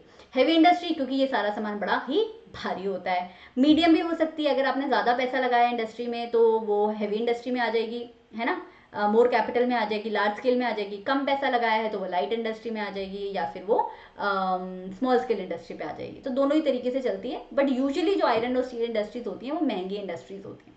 अब स्टील की बात करें बच्चे, स्टील क्या है? स्टील एक अलॉय है ना। आयरन से आप स्टील बनाते हो। क्यों बनाते हो? आयरन क्यों नहीं रखते, स्टील क्यों बना देते हो? क्योंकि आयरन में कुछ खामियां होती हैं जो स्टील में नहीं होती हैं। आयरन में जंक लगता है, आयरन भारी होता है, स्टील कंपैरेटिवली थोड़ा थोड़ा सा हल्का होता है, स्टील में जंक नहीं लगता, स्टील में आयरन की सारी प्रॉपर्टीज होती हैं और आयरन से और अच्छी प्रॉपर्टीज भी होती हैं, है ना। तो स्टील हम मैन्युफैक्चर करते हैं और स्टील जो है हम कंस्ट्रक्शन के लिए यूज करते हैं, हम मशीन्स बनाने के लिए यूज करते हैं, टेलीफोनिक इंडस्ट्री में यूज करते हैं, मेडिकल जो सर्जिकल चीजें होती है ना, जो टोंग्स होते हैं, जो इंजेक्शन होते हैं, इंजेक्शन ये जो नाइफ्स होते हैं जो डॉक्टर्स वगैरह यूज करते हैं, वो सब स्टील के बने हुए होते हैं, क्योंकि इसमें जंक नहीं लगता, पेशेंट को कभी जंक से सेप्टिक नहीं होएगा, है ना। अगर आयरन का यूज करोगे तो पता नहीं क्या हो जाएगा भैया अगर उसमें जंक लगाए तो ये हम स्टील बहुत सारी जगह यूज करते हैं। और इसीलिए बोला जाता है कि एक देश कितना स्टील प्रोड्यूस करता है और कितना स्टील कंज्यूम करता है, इससे देश की इकोनॉमिक डेवलपमेंट का पता लगा सकते हो। क्यों? क्योंकि स्टील इतना जरूरी है देश की डेवलपमेंट में। अगर एक देश ज्यादा प्रोडक्शन और ज्यादा कंजम्पशन कर रहा है तो यानी कि वो देश इकोनॉमिकली काफी प्रॉस्पेरस है। अब हैवी इंडस्ट्री है, इसका जो रॉ मटेरियल है वो भी हैवी होता है, इसका जो फिनिश प्रोडक्ट है वो भी हैवी होता है, इसलिए ट्रांसपोर्टेशन में बहुत पैसा लगता है। यूजली ट्रक वगैरह से आयरन और स्टील का ट्रांसपोर्टेशन नहीं होता है, वरना ट्रक टूट जाएंगे भाई, इतना भारी सामान होता है, ट्रेन व्रेन से करना पड़ता है हमें। स्टील की बात करें तो स्टील आयरन से 2-3 चीजें मिला के बनता है। आयरन में आप कोकिंग कोल और लाइमस्टोन मिलाओगे तब जाके स्टील बनेगा। और किस प्रोपोर्शन में मिलाओगे, प्रोपोर्शन भी इंपॉर्टेंट है। 4:2:1, यानी कि 4 parts iron, 2 parts coking coal और 1 पार्ट लाइमस्टोन। तो लाइमस्टोन हमारे देश में है, हमारे देश में आयरन ओर भी है, लेकिन हमारे देश में ये जो कोकिंग कोल है ना, ये थोड़ी कम क्वांटिटी में पाया जाता है। इसके साथ अगर स्टील को आपने मजबूत बनाना है तो थोड़ा सा मैंगनीज भी डालना पड़ता है, वो मैंगनीज भी हमारे देश में थोड़ी लिमिटेड क्वांटिटी में मिलता है। तो ये क्या है, ड्रॉबैक्स हैं, प्रॉब्लम्स हैं। नाउ क्योंकि ये भारी इंडस्ट्री है बच्चा, हैवी इंडस्ट्री, रॉ मटेरियल इतना भारी है कि पूछो मत, तो इसीलिए जहां रॉ मटेरियल अवेलेबल होता है ये इंडस्ट्री वहीं पे कॉन्सेंट्रेटेड होती है, ताकि कम से कम ट्रांसपोर्टेशन में पैसा लगे, है ना। इसीलिए ये इंडस्ट्री जो है आपकी छोटा नागपुर प्लेट्यू साइड कॉन्सेंट्रेटेड है। चलो वो आगे पढ़ेंगे, पहले ये प्रोसेस देख लेते हैं, स्टील बनाने का प्रोसेस। पहले तो रॉ मटेरियल आता है। रॉ मटेरियल क्या होता है बच्चा, iron, limestone, coking coal, manganese, है ना। ये चारों चीजें पहले तो क्या आती हैं, फैक्ट्री में आती हैं। पहले आयरन ओर को मेल्ट किया जाता है, उसमें लाइमस्टोन डाला जाता है, फिर जो कचरा होता है, स्लैग का मतलब कचरा को हटा दिया जाता है, कोक को बर्न किया जाता है हीट प्रोड्यूस करने के लिए। फिर हमें जो ये पेस्ट मिलता है ना लिक्विड फॉर्म में, पिग आयरन का मतलब मोल्टन, ये जो लिक्विड मिलता है उसे हम पिक्स में डालते हैं। पिक्स का मतलब होता है मोल्ड। जैसे मान लो आपको भाई बर्तन बनाना है, आपको ना चाय वाला बर्तन बनाना है, तो उसका मोल्ड कुछ इस तरीके से दिखेगा। आप इसमें जो है लिक्विड डालोगे, इस स्टेप से आया हुआ लिक्विड डालोगे और वो जो है फिर वहां से स्टील बर्तन बनके निकलेगा। तो पिग आयरन को बाद में भी मेल्ट किया जाता है, ऑक्सीडाइज किया जाता है, मैंगनीज वगैरह डाल के, क्रोमियम वगैरह डाल के उसे हार्ड किया जाता है, फिर उसे मोल्ड में से निकाल के रोल करके प्रेस करके आप फाइनल शेप प्रोवाइड करते हो, और ये पूरा प्रोसेस होता है। इस पर कोई डायरेक्ट क्वेश्चन नहीं आएगा, बट आपको पता होना चाहिए। नेक्स्ट 2019 की बात करें, 2019 मतलब पैंडेमिक से जस्ट पहले की बात करें, तो 111 मिलियन टन जो है हमारे देश में क्रूड, क्रूड का मतलब रॉ स्टील प्रोड्यूस हुआ था। इंडिया दूसरे नंबर पे आता है दुनिया में क्रूड स्टील प्रोडक्शन में। ऑब्वियसली फर्स्ट नंबर पे कौन आता है, चाइना। लेकिन हम स्पॉन्ज आयरन के केस में आते हैं लार्जेस्ट प्रोड्यूसर।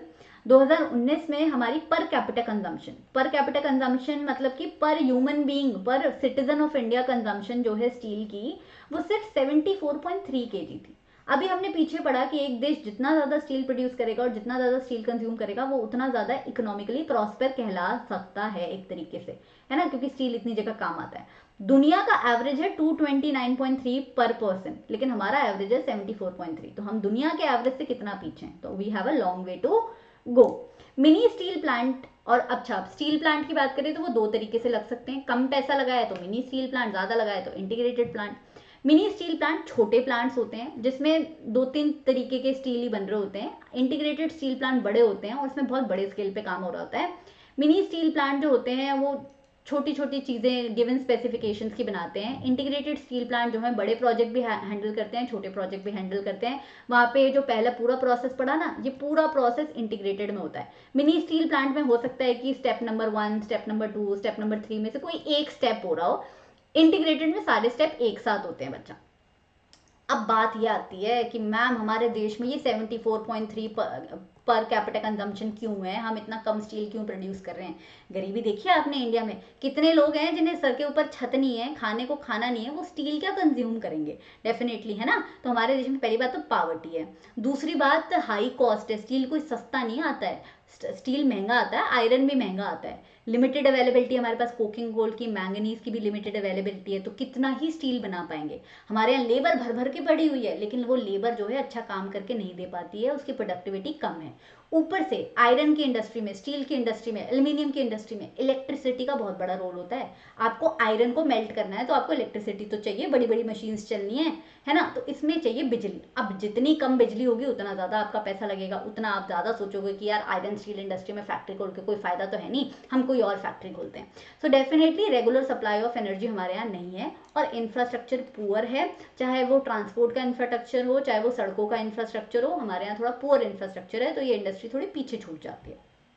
नाउ चाइना की बात करें तो चाइना में ये सारी चीज़ें नहीं है, इंफ्रास्ट्रक्चर भी अच्छा है, ट्रांसपोर्ट भी अच्छा है, तो चाइना थोड़ा आगे निकल जाता है। 1950s में, मतलब जब हम आज़ाद हुए थे उसके अगले ही दशक में इंडिया और चाइना का स्टील का प्रोडक्शन ऑलमोस्ट इक्वल हुआ करता था। अब देखो तो चाइना इंडिया से बहुत आगे निकल गया और इंडिया थोड़ा सा पीछे रह गया, all because of the small small small small problem. लेकिन फिर भी हम अच्छा खासा स्टील प्रोड्यूस करते हैं, और हमारा जो सेल है, यानी कि steel authority of India limited, ये एक पब्लिक सेक्टर इंडस्ट्री है जो हमारे देश में स्टील कहाँ बन रहा है, कितना बन रहा है, कहाँ यूज हो रहा है, इस सारी चीज़ों पे निगरानी रखती है। क्यों क्यों हमने गवर्नमेंट की इंडस्ट्री बनाई हुई है स्टील को कंजम्पशन को वो देखने के लिए, निगरानी रखने के लिए, क्योंकि स्टील देश के लिए बहुत इंपॉर्टेंट होता है। अब ये देखो, ये जो बार ग्राफ दिया हुआ है इसमें इंडिया और चाइना का कंपैरिजन है कि 2015 में इंडिया में कितने मिलियन टन स्टील प्रोड्यूस हुआ था और चाइना में। ये तो आपको बहुत अच्छे से देखने का भी जरूरत नहीं है, नीला वाला इंडिया का है, लाल वाला चाइना का है, आप डिफरेंस ही देख लो, डिफरेंस कितना ज़्यादा है, और वो डिफरेंस हमेशा ही है, वो डिफरेंस बढ़ता ही जा रहा है बल्कि। तो डेफिनेटली हमें चाइना को पीछे छोड़ना है, तो मेहनत तो स्टील इंडस्ट्री में करनी पड़ेगी। Next, maximum concentration of iron and steel industries in Chota Nagpur plateau. छोटा नागपुर प्लेट्यू में क्या मिलता है, मॉल्स हैं क्या बहुत सारे, नहीं, छोटा नागपुर प्लेट्यू में आयरन और स्टील अवेलेबल होता है, आयरन ओर्स है वहाँ पे हाई क्वालिटी आयरन भी मिलता है, लो क्वालिटी आयरन भी मिलता है, तो आप वहाँ से एक्सपोर्ट भी कर सकते हो, इम्पोर्ट करना है तो सामान इम्पोर्ट भी कर सकते हो, कोकिंग कोल जैसा। तो ओर की अवेलेबिलिटी, रॉ मटेरियल की अवेलेबिलिटी वहीं पे है। सिमिलरली अगर आप वहीं पे इंडस्ट्री लगाओगे तो आपका ट्रांसपोर्टेशन का खर्चा बच जाएगा। छोटा नागपुर प्लेट्यू में आसपास के एरिया में बहुत गरीबी है, तो लेबर भी अच्छे से अवेलेबल हो जाता है, सस्ते दाम में अवेलेबल हो जाता है, अच्छा खासा आयरन भी वहाँ मिलता है, बुरी क्वालिटी का आयरन भी मिलता है, तो दोनों तरीके का काम कर सकते हो आप। मार्केट भी वहीं से पास में है, इंटरनेशनल पोर्ट्स भी वहीं से पास में है, तो अगर आप बाकी देशों को बेचना चाहते हो आयरन और स्टील तो बेच सकते हो और पैसा कमा सकते हो। So the industries are mostly located in Chota Nagpur plateau. Now अच्छी क्वालिटी का इम्पोर्ट स्टील ऐसा नहीं है कि हम बाकी देशों को सिर्फ बेचते हैं, हम मंगाते भी हैं ओवरऑल, लेकिन हमारे देश में जितना स्टील प्रोड्यूस होता है वो इंडिया की डिमांड पूरा करने के लिए सफिशिएंट है, लेकिन फिर भी हम कभी कभी बाहर के देश से मंगा भी लिया करते हैं, क्योंकि हमारे देश में जो स्टील प्रोड्यूस होता है हम उसे एक्सपोर्ट कर देते हैं, कोई बुराई नहीं है ना, लेकिन हम सेल्फ सफिशिएंट हैं। जब हमने एलपीजी पॉलिसी बनाई थी, जब 1990s में हमने ग्लोबलाइजेशन को प्रमोट किया था, फ्री ट्रेड को प्रमोट किया था, तब से हमारी स्टील इंडस्ट्री को बहुत बूम मिला है। इससे पहले ना स्टील के इंपोर्ट और एक्सपोर्ट पे थोड़ी सी पाबंदियां लगी रहती थी, लेकिन इसके बाद से खुल गई, ट्रेड होनी खुल गई, तो फिर हमारा स्टील बहुत सारे देशों में जाता है और बहुत सारे देशों में पैसा देते हैं, और इनफैक्ट कई सारे प्राइवेट प्लेयर्स अब स्टील इंडस्ट्री में देखने को मिलते हैं जो पहले देखने को नहीं मिलते थे। पहले स्टील का प्रोडक्शन जो है मोस्टली गवर्नमेंट ओरिएंटेड हुआ करता था, अब बहुत सारे प्राइवेट प्लेयर्स भी हैं, लेकिन अभी भी हमें स्टील इंडस्ट्री में थोड़ा सा रिसर्च करने की ज़रूरत है। जितना अच्छा हम रिसर्च करेंगे कि भाई हमारे मिनरल्स कहाँ पे हैं, कितनी क्वालिटी में है, कितनी क्वांटिटी में है, उतना हम ज़्यादा अच्छे से स्टील को यूज़ कर पाएंगे और चाइना को पीछे छोड़ पाएंगे। तो ये है इस इंडस्ट्री का सार, that this industry is very very important. It could be called as an index for the economic barometer. हम अच्छा कर रहे हैं लेकिन चाइना हमसे ज़्यादा अच्छा कर रहा है, हमें और अच्छा करना है तो कुछ चीज़ों पे ध्यान देना पड़ेगा, इलेक्ट्रिसिटी पे, ट्रांसपोर्ट पे, इंफ्रास्ट्रक्चर पे। छोटा नागपुर प्लेट्यू ऑलरेडी अच्छा कर रहा है, बाकी रीजन्स में हम इंडस्ट्रियल आयरन और स्टील इंडस्ट्री को प्रमोट कर सकते हैं। This was 1 minute revision also. अगला है आपका एक और मिनरल बेस्ड इंडस्ट्री जिसका नाम है एल्यूमिनियम स्मेल्टिंग। ये रहा, तो एल्यूमिनियम स्मेल्टिंग दूसरी सबसे बड़ी इंडस्ट्री है मेटल के केस में। सबसे पहली ऑब्वियसली आयरन एंड स्टील, दूसरे नंबर पे आती है एल्यूमिनियम स्मेल्टिंग। मेटलर्जिकल इंडस्ट्री है, metallurgical industries are the industries that are associated with metal. बच्चा मेटल के काम में अगर आप लगे हुए हो तो मेटलर्जिकल इंडस्ट्री में काउंट करोगे, चाहे वो कॉपर है, चाहे वो एल्यूमिनियम है, चाहे वो आयरन है या स्टील है। अब एल्यूमिनियम बड़ी कमाल की चीज़ है, एल्यूमिनियम इतना हल्का होता है, घर में एल्यूमिनियम के बर्तन देखने को मिल जाएंगे, छू के देखना स्टील का बर्तन कितना भारी होता है, एल्यूमिनियम का कितना हल्का होता है। एल्यूमिनियम में जंग नहीं लगता, एल्यूमिनियम में हीट भी अच्छी कंडक्ट हो जाती है, तभी तो बर्तन है गैस पे रख दो तो हीट अच्छी कंडक्ट हो जाती है। मेलेबल है, यानी कि एल्यूमिनियम से आप पतली पतली पतली पतली शीट्स बना सकते हो, और ऊपर से और इसमें थोड़ा सा और मेटल मिला दोगे तो स्ट्रांग हो जाएगा। तभी तो आपका एल्यूमिनियम एरोप्लेन बनाने में भी काम आता है। एरोप्लेन का हल्का होना बहुत जरूरी है वो हल्का होता नहीं है, बट अगर वो आयरन का बनेगा तो और भारी होगा, है ना। तो एल्यूमिनियम हम एरोप्लेन के लिए यूज करते हैं because it is very very light. बर्तन भी हम इसके बनाते हैं क्योंकि ये हीट अच्छी कंडक्ट करता है। हम इसकी वायर्स भी बनाते हैं क्योंकि ये इलेक्ट्रिसिटी भी अच्छी कंडक्ट करता है। तो हमारे तो कई सारे काम में आता है। स्टील इंडस्ट्री के सब्सटीट्यूट की तरह इसने पॉपुलैरिटी गेन की थी। स्टील इंडस्ट्री जो है पहले स्टील का ही बोलबाला हुआ करता था, फिर लोगों को समझ आया कि ऐसी कई सारी जगह है जहाँ पे स्टील की जगह हम एल्यूमिनियम को भी यूज कर सकते हैं। तो कॉपर, जिंक, लेड इंडस्ट्री में सब्सटीट्यूट की तरह एल्यूमिनियम यूज किया जाता है। और उड़ीसा, वेस्ट बंगाल, केरला, उत्तर प्रदेश, छत्तीसगढ़, महाराष्ट्र और तमिलनाडु, यानी कि ईस्टर्न और सदर्न इंडिया में ये ज्यादा देखने को मिलता है। अब बात करते हैं एल्यूमिनियम बनता कैसे है। एल्यूमिनियम के लिए बच्चा चाहिए होता है बॉक्साइट। एल्यूमिनियम कई तरीके से बन सकता है, जो मेजोरिटी तरीका है एल्यूमिनियम बनाने का वो है बॉक्साइट से। बॉक्साइट हमें अर्थ से मिलता है मिनरल की तरह। उस बॉक्साइट को हम प्रोसेस करके, अच्छा बॉक्साइट बहुत भारी होता है, डार्क हरे हरे कह रही हूँ, लाल रंग का होता है, पत्थर होता है, बहुत भारी होता है, तो बल्कि इंडस्ट्री में आती है ये। तो बॉक्साइट को प्रोसेस करके आप पहले एल्यूमिनिया बनाते हो और एल्यूमिनिया से आप एल्यूमिनियम बनाते हो। तो सोचो 4 से 6 टन बॉक्साइट लोगे तब जाके 1 टन एल्यूमिनियम बनेगा। तो कितना बॉक्साइट वेस्ट हो रहा है। एल्यूमिनियम इतना महंगा बनता है कि बॉक्साइट बहुत ज्यादा लगता है। और एल्यूमिनियम इंडस्ट्री भी भारी इंडस्ट्री है, इसलिए एल्यूमिनियम इंडस्ट्री भी वहीं लोकेटेड होती है जहाँ पे आपको इजीली रॉ मटेरियल मिल पाए, जहाँ आपको इलेक्ट्रिसिटी मिल पाए और जहाँ आपको रॉ मटेरियल सस्ता मिल पाए। इसके साथ साथ लेबर, इंफ्रास्ट्रक्चर, ट्रांसपोर्ट, तो हर इंडस्ट्री को चाहिए होता है, एल्यूमिनियम को भी चाहिए होता है। एल्यूमिनियम बनाने का ये तरीका होता है बच्चा। इस तरीका पे डायरेक्ट क्वेश्चन कभी नहीं आएगा, बट समझना थोड़ा सा तो इंपॉर्टेंट है। देखो रॉ मटेरियल लेते हो, रॉ मटेरियल क्या है हमारा बॉक्साइट। बॉक्साइट क्वारी मतलब कि वो जगह जहां से आप बॉक्साइट निकाल रहे हो मिनरल की तरह, ठीक है। क्वारी का मतलब होता है बड़ा सा गड्ढा ठीक है, to be honest it just means गड्ढा फिर आप उसे ट्रांसपोर्ट करते हो। ट्रांसपोर्ट करोगे आप शिप से करोगे या रेल से करोगे, क्योंकि भारी सामान है, सड़क से नहीं कर सकते। फिर बॉक्साइट को क्रश किया जाएगा और एल्यूमिनिया बनाया जाएगा और फिर एल्यूमिनिया को डिजोल्व किया जाएगा। ये सारा काम होगा एल्यूमिनियम रिफाइनरी में।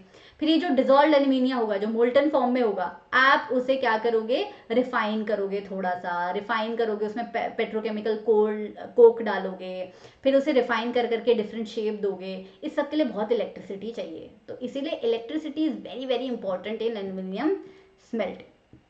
नेक्स्ट इज, एक second, next is chemical industry. Chemical industry एक अम्ब्रेला टर्म है। हम किसी एक केमिकल की बात नहीं कर रहे हैं, हम पूरी केमिकल इंडस्ट्री की बात कर रहे हैं। तो केमिकल इंडस्ट्री छोटे स्केल पे भी होती है। घर में आप जो फिनाइल यूज करते हो that is also a type of chemical ना। Sanitizer is also a type of chemical. तो केमिकल आप अपने आसपास देखोगे, बहुत सारे केमिकल आपको देखने को मिल जाएगा तो केमिकल इंडस्ट्री इंडिया की सबसे फास्ट ग्रोइंग और सबसे डाइवर्सिफाइंग इंडस्ट्रीज में आती है। बड़े स्केल पे, छोटे स्केल पे, मीडियम स्केल पे, तीनों तरीके से की जाती है। इसका जो ग्रोथ है वो हमने दोनों सेक्टर में देखा है, इनऑर्गेनिक केमिकल्स भी, ऑर्गेनिक केमिकल्स भी। ऑर्गेनिक केमिकल्स कौन से होते हैं, जिसमें कार्बन हाइड्रोजन बॉन्ड होता है। इनऑर्गेनिक केमिकल्स कौन से होते हैं, जिनमें कार्बन हाइड्रोजन बॉन्ड नहीं होता, जैसे H2SO4, नाइट्रिक एसिड, ये सारे इनऑर्गेनिक हो गए, है ना। तो ऑर्गेनिक और ऑर्गेनिक केमिकल्स कौन से होते हैं, जो पेट्रोकेमिकल्स होते हैं। पेट्रोकेमिकल्स में यूजली कार्बन हाइड्रोजन बॉन्ड होता है। तो हम दोनों ही तरीके के केमिकल्स हमारे देश में हम ग्रो करते हुए देख रहे हैं।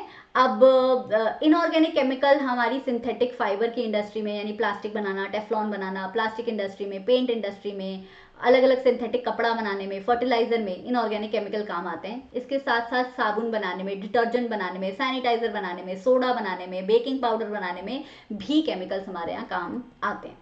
नाउ इनऑर्गेनिक केमिकल और केमिकल का, ऑर्गेनिक केमिकल का मैंने यहाँ पे डिफ्रेंसिएशन दे दिया है। बाई चांस पेपर में आए तो आप प्रिपेयर्ड हो। इनऑर्गेनिक केमिकल्स में कार्बन हाइड्रोजन बॉन्ड नहीं है, ऑर्गेनिक में है। इनऑर्गेनिक में आता है nitric acid, sulphuric acid, all of that. Organic में आता है पेट्रोकेमिकल्स। इनऑर्गेनिक वाले सोप और ग्लास और डिटर्जेंट और पेपर इंडस्ट्री में यूज होते हैं। ऑर्गेनिक वाले आपके यूज होते हैं फाइबर इंडस्ट्री में, डाई इंडस्ट्री में, ड्रग और फार्मास्यूटिकल्स, मेकअप इंडस्ट्री में भी ऑर्गेनिक केमिकल्स यूज होते हैं। देन इनऑर्गेनिक वाले जो है पूरे देश में फैले हुए हैं। ऑर्गेनिक वाले यूजुअली ऑयल रिफाइनरीज के पास होते हैं, क्योंकि जहां से पेट्रोकेमिकल मिलेगा वहीं तो आप ये इंडस्ट्री लगाओगे ना। तो इनऑर्गेनिक वाले तो फैले हुए हैं, लेकिन ऑर्गेनिक वाले पेट्रोकेमिकल प्लांट्स के आसपास ही देखने को मिलते हैं। ये जो केमिकल इंडस्ट्री है, सबसे बढ़िया फीचर इस इंडस्ट्री का, ये अपनी खुद की लार्जेस्ट कंज्यूमर है। ये खुद प्रोड्यूस करते हैं, खुद कंज्यूम कर लेते हैं। क्यों? क्योंकि एक केमिकल से बहुत सारे केमिकल बनाए जा सकते हैं। एक केमिकल को प्रोसेस करके, एक केमिकल को रॉ मटेरियल की तरह यूज करके उसमें दूसरा केमिकल मिला के आप तीसरा केमिकल बना सकते हो, है ना। Chemistry is all about this, chemical plus chemical is equal to new chemical, है ना।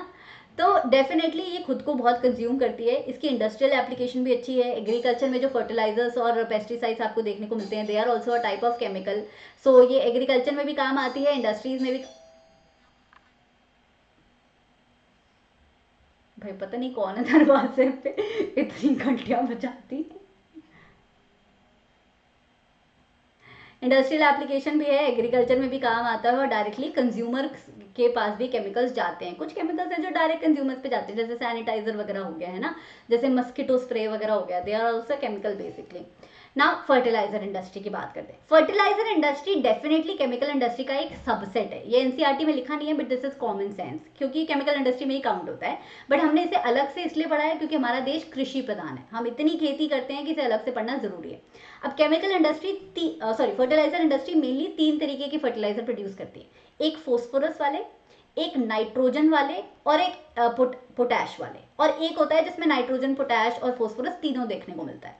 तो हमारे देश में वैसे तो ये सब कुछ देखने को मिलता है, पर जो पोटैश वाले फर्टिलाइजर है वो हमारे देश में कम देखने को मिलते हैं, क्योंकि पोटैश एज अ मिनरल हमारे देश में कम अवेलेबल होता है। तो अगर हमें पोटैश फर्टिलाइजर बनाने हैं तो हमें पोटैश बाकी के देशों से मंगवाने पड़ते हैं। अब ग्रीन रेवोल्यूशन की बात करें तो ग्रीन रेवोल्यूशन से पहले जो है फार्मर्स को लगता था यार खेतों में क्या है, मतलब गोबर वोबर डाल दो, मेन्योर वगैरह डाल दो, खेती हो जाएगी।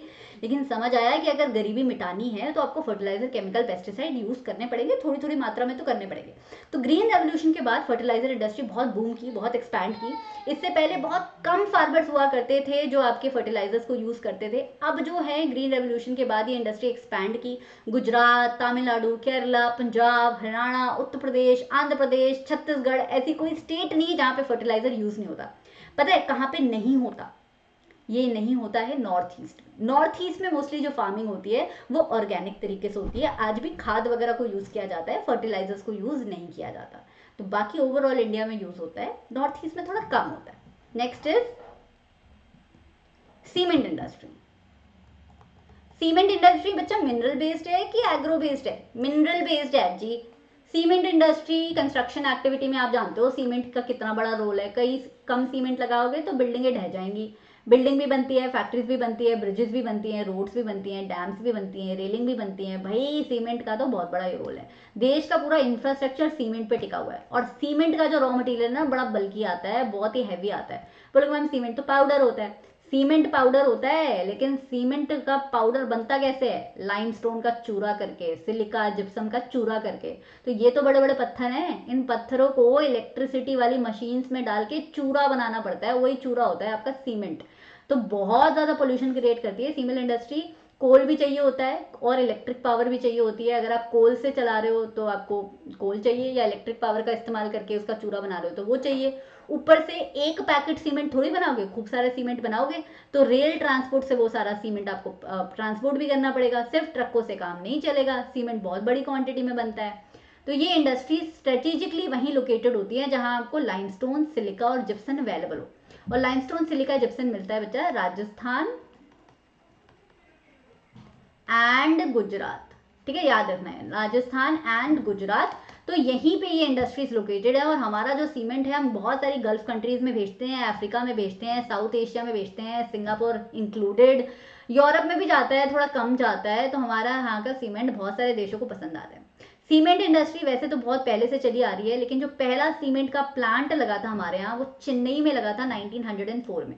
बच्चा ये है previous year board exam question, तो मैं यहाँ पे लिख दे रही हूँ। ठीक है, उसके बाद से चेन्नई के बाद से हमारी सीमेंट इंडस्ट्री बहुत एक्सपैंड कर गई है। राजस्थान भी है, गुजरात भी है, महाराष्ट्र भी है, तमिलनाडु भी है, केरला भी है, हर जगह पे अभी इंडस्ट्री थोड़ी बहुत देखने को मिलती है। North India, typical north India में हरियाणा पंजाब में थोड़ी कम है, क्योंकि वहाँ पे लोग खेती करना ज़्यादा पसंद करते हैं।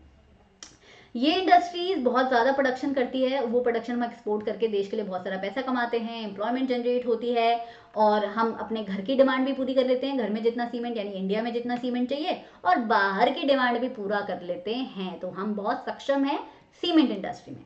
Next is your automobile industry. Automobile का मतलब ऑटो नहीं, ऑटोमोबाइल का मतलब व्हीकल इंडस्ट्री। तो इसमें 2 व्हीलर भी आते हैं, 3 व्हीलर भी आते हैं, 4 व्हीलर भी आते हैं, ट्रक, बसेस, मोटरसाइकिल, सब कुछ इसमें आ जाता है।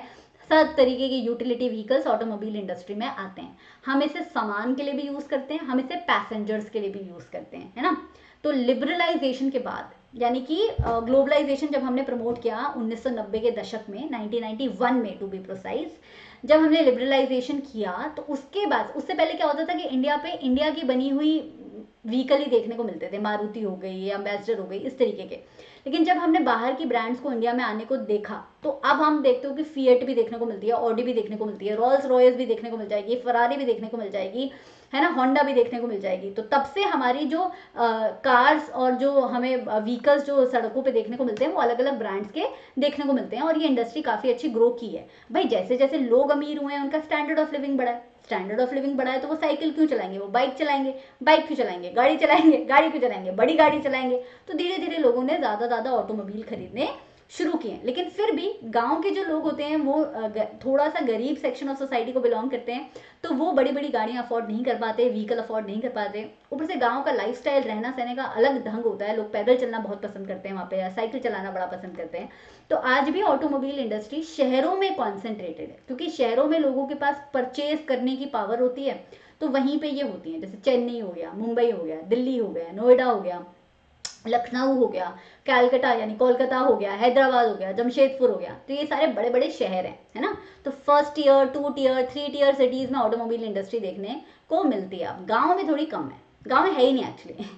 Next is information technology and electronic industry. Information technology में सिर्फ इंटरनेट या सॉफ्टवेयर की बात नहीं हो रही, रडार बनाना, कंप्यूटर बनाना, टेलीफोन बनाना, मोबाइल फोन बनाना, सेलुलर टेलीकॉम बनाना, उसके इक्विपमेंट बनाना, ट्रांजिस्टर बनाना, मदरबोर्ड बनाना, सब कुछ इसी में काउंट हो जाता है। और ये सारी की सारी इंडस्ट्री कॉन्सेंट्रेटेड है बैंगलोर में।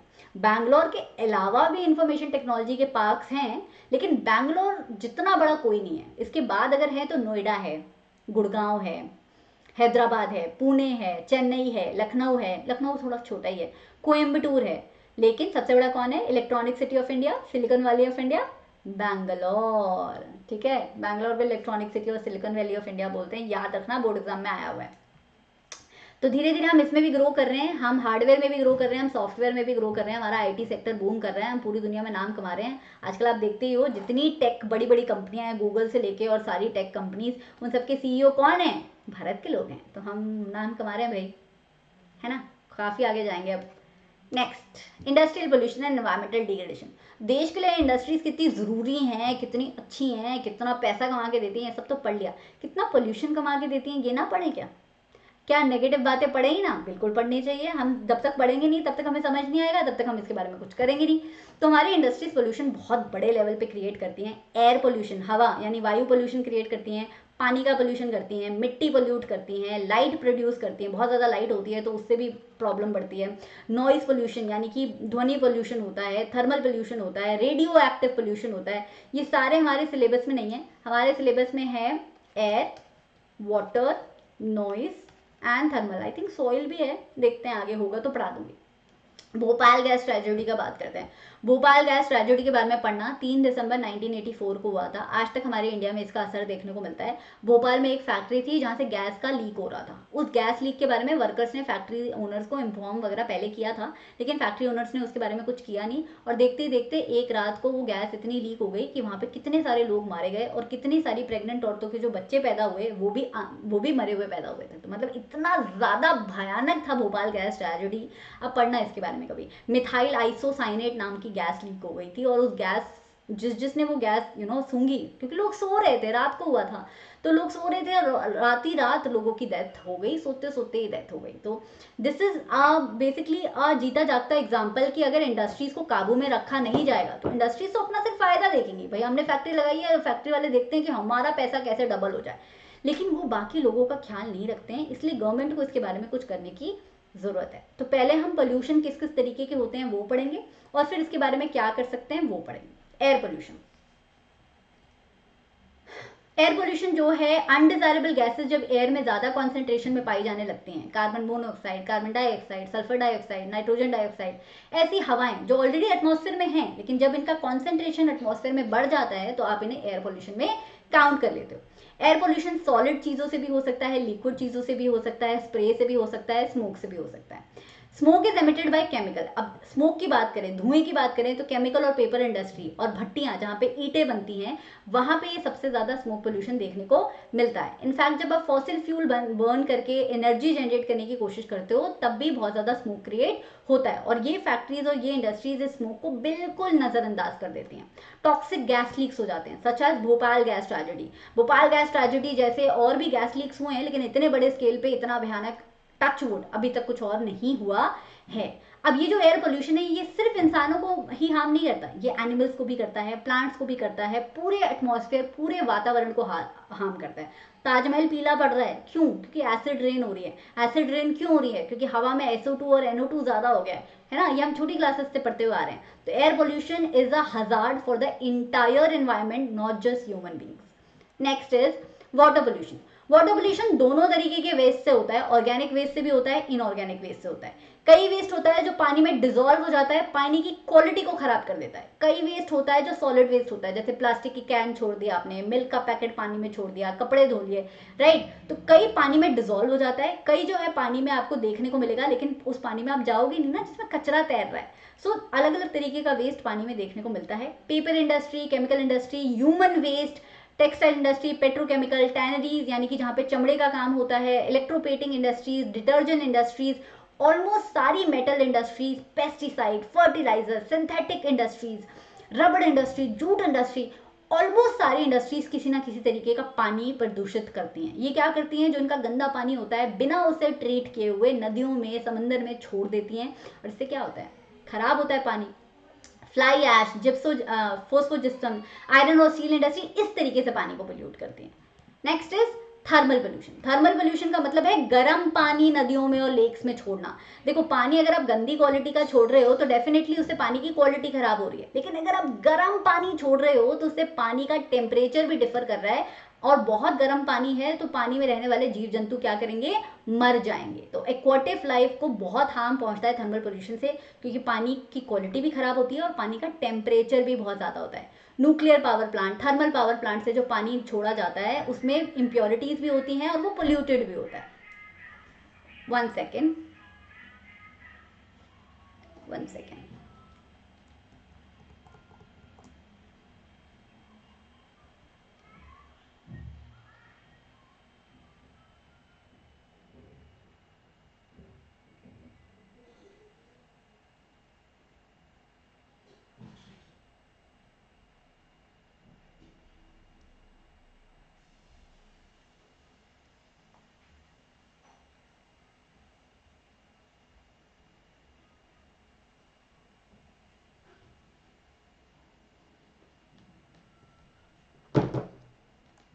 हाँ जी, तो ये हो गया आपका थर्मल वाटर पोल्यूशन। इससे आसपास की मिट्टी भी खराब होती है, पानी तो खराब होता ही होता है, पानी के अंदर रहने वाले जीव जंतु खराब होते हैं।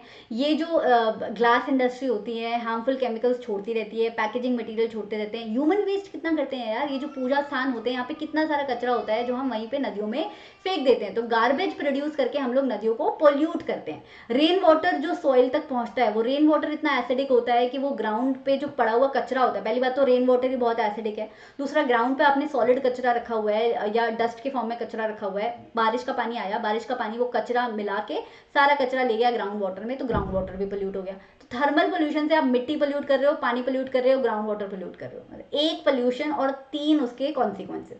Next is noise pollution.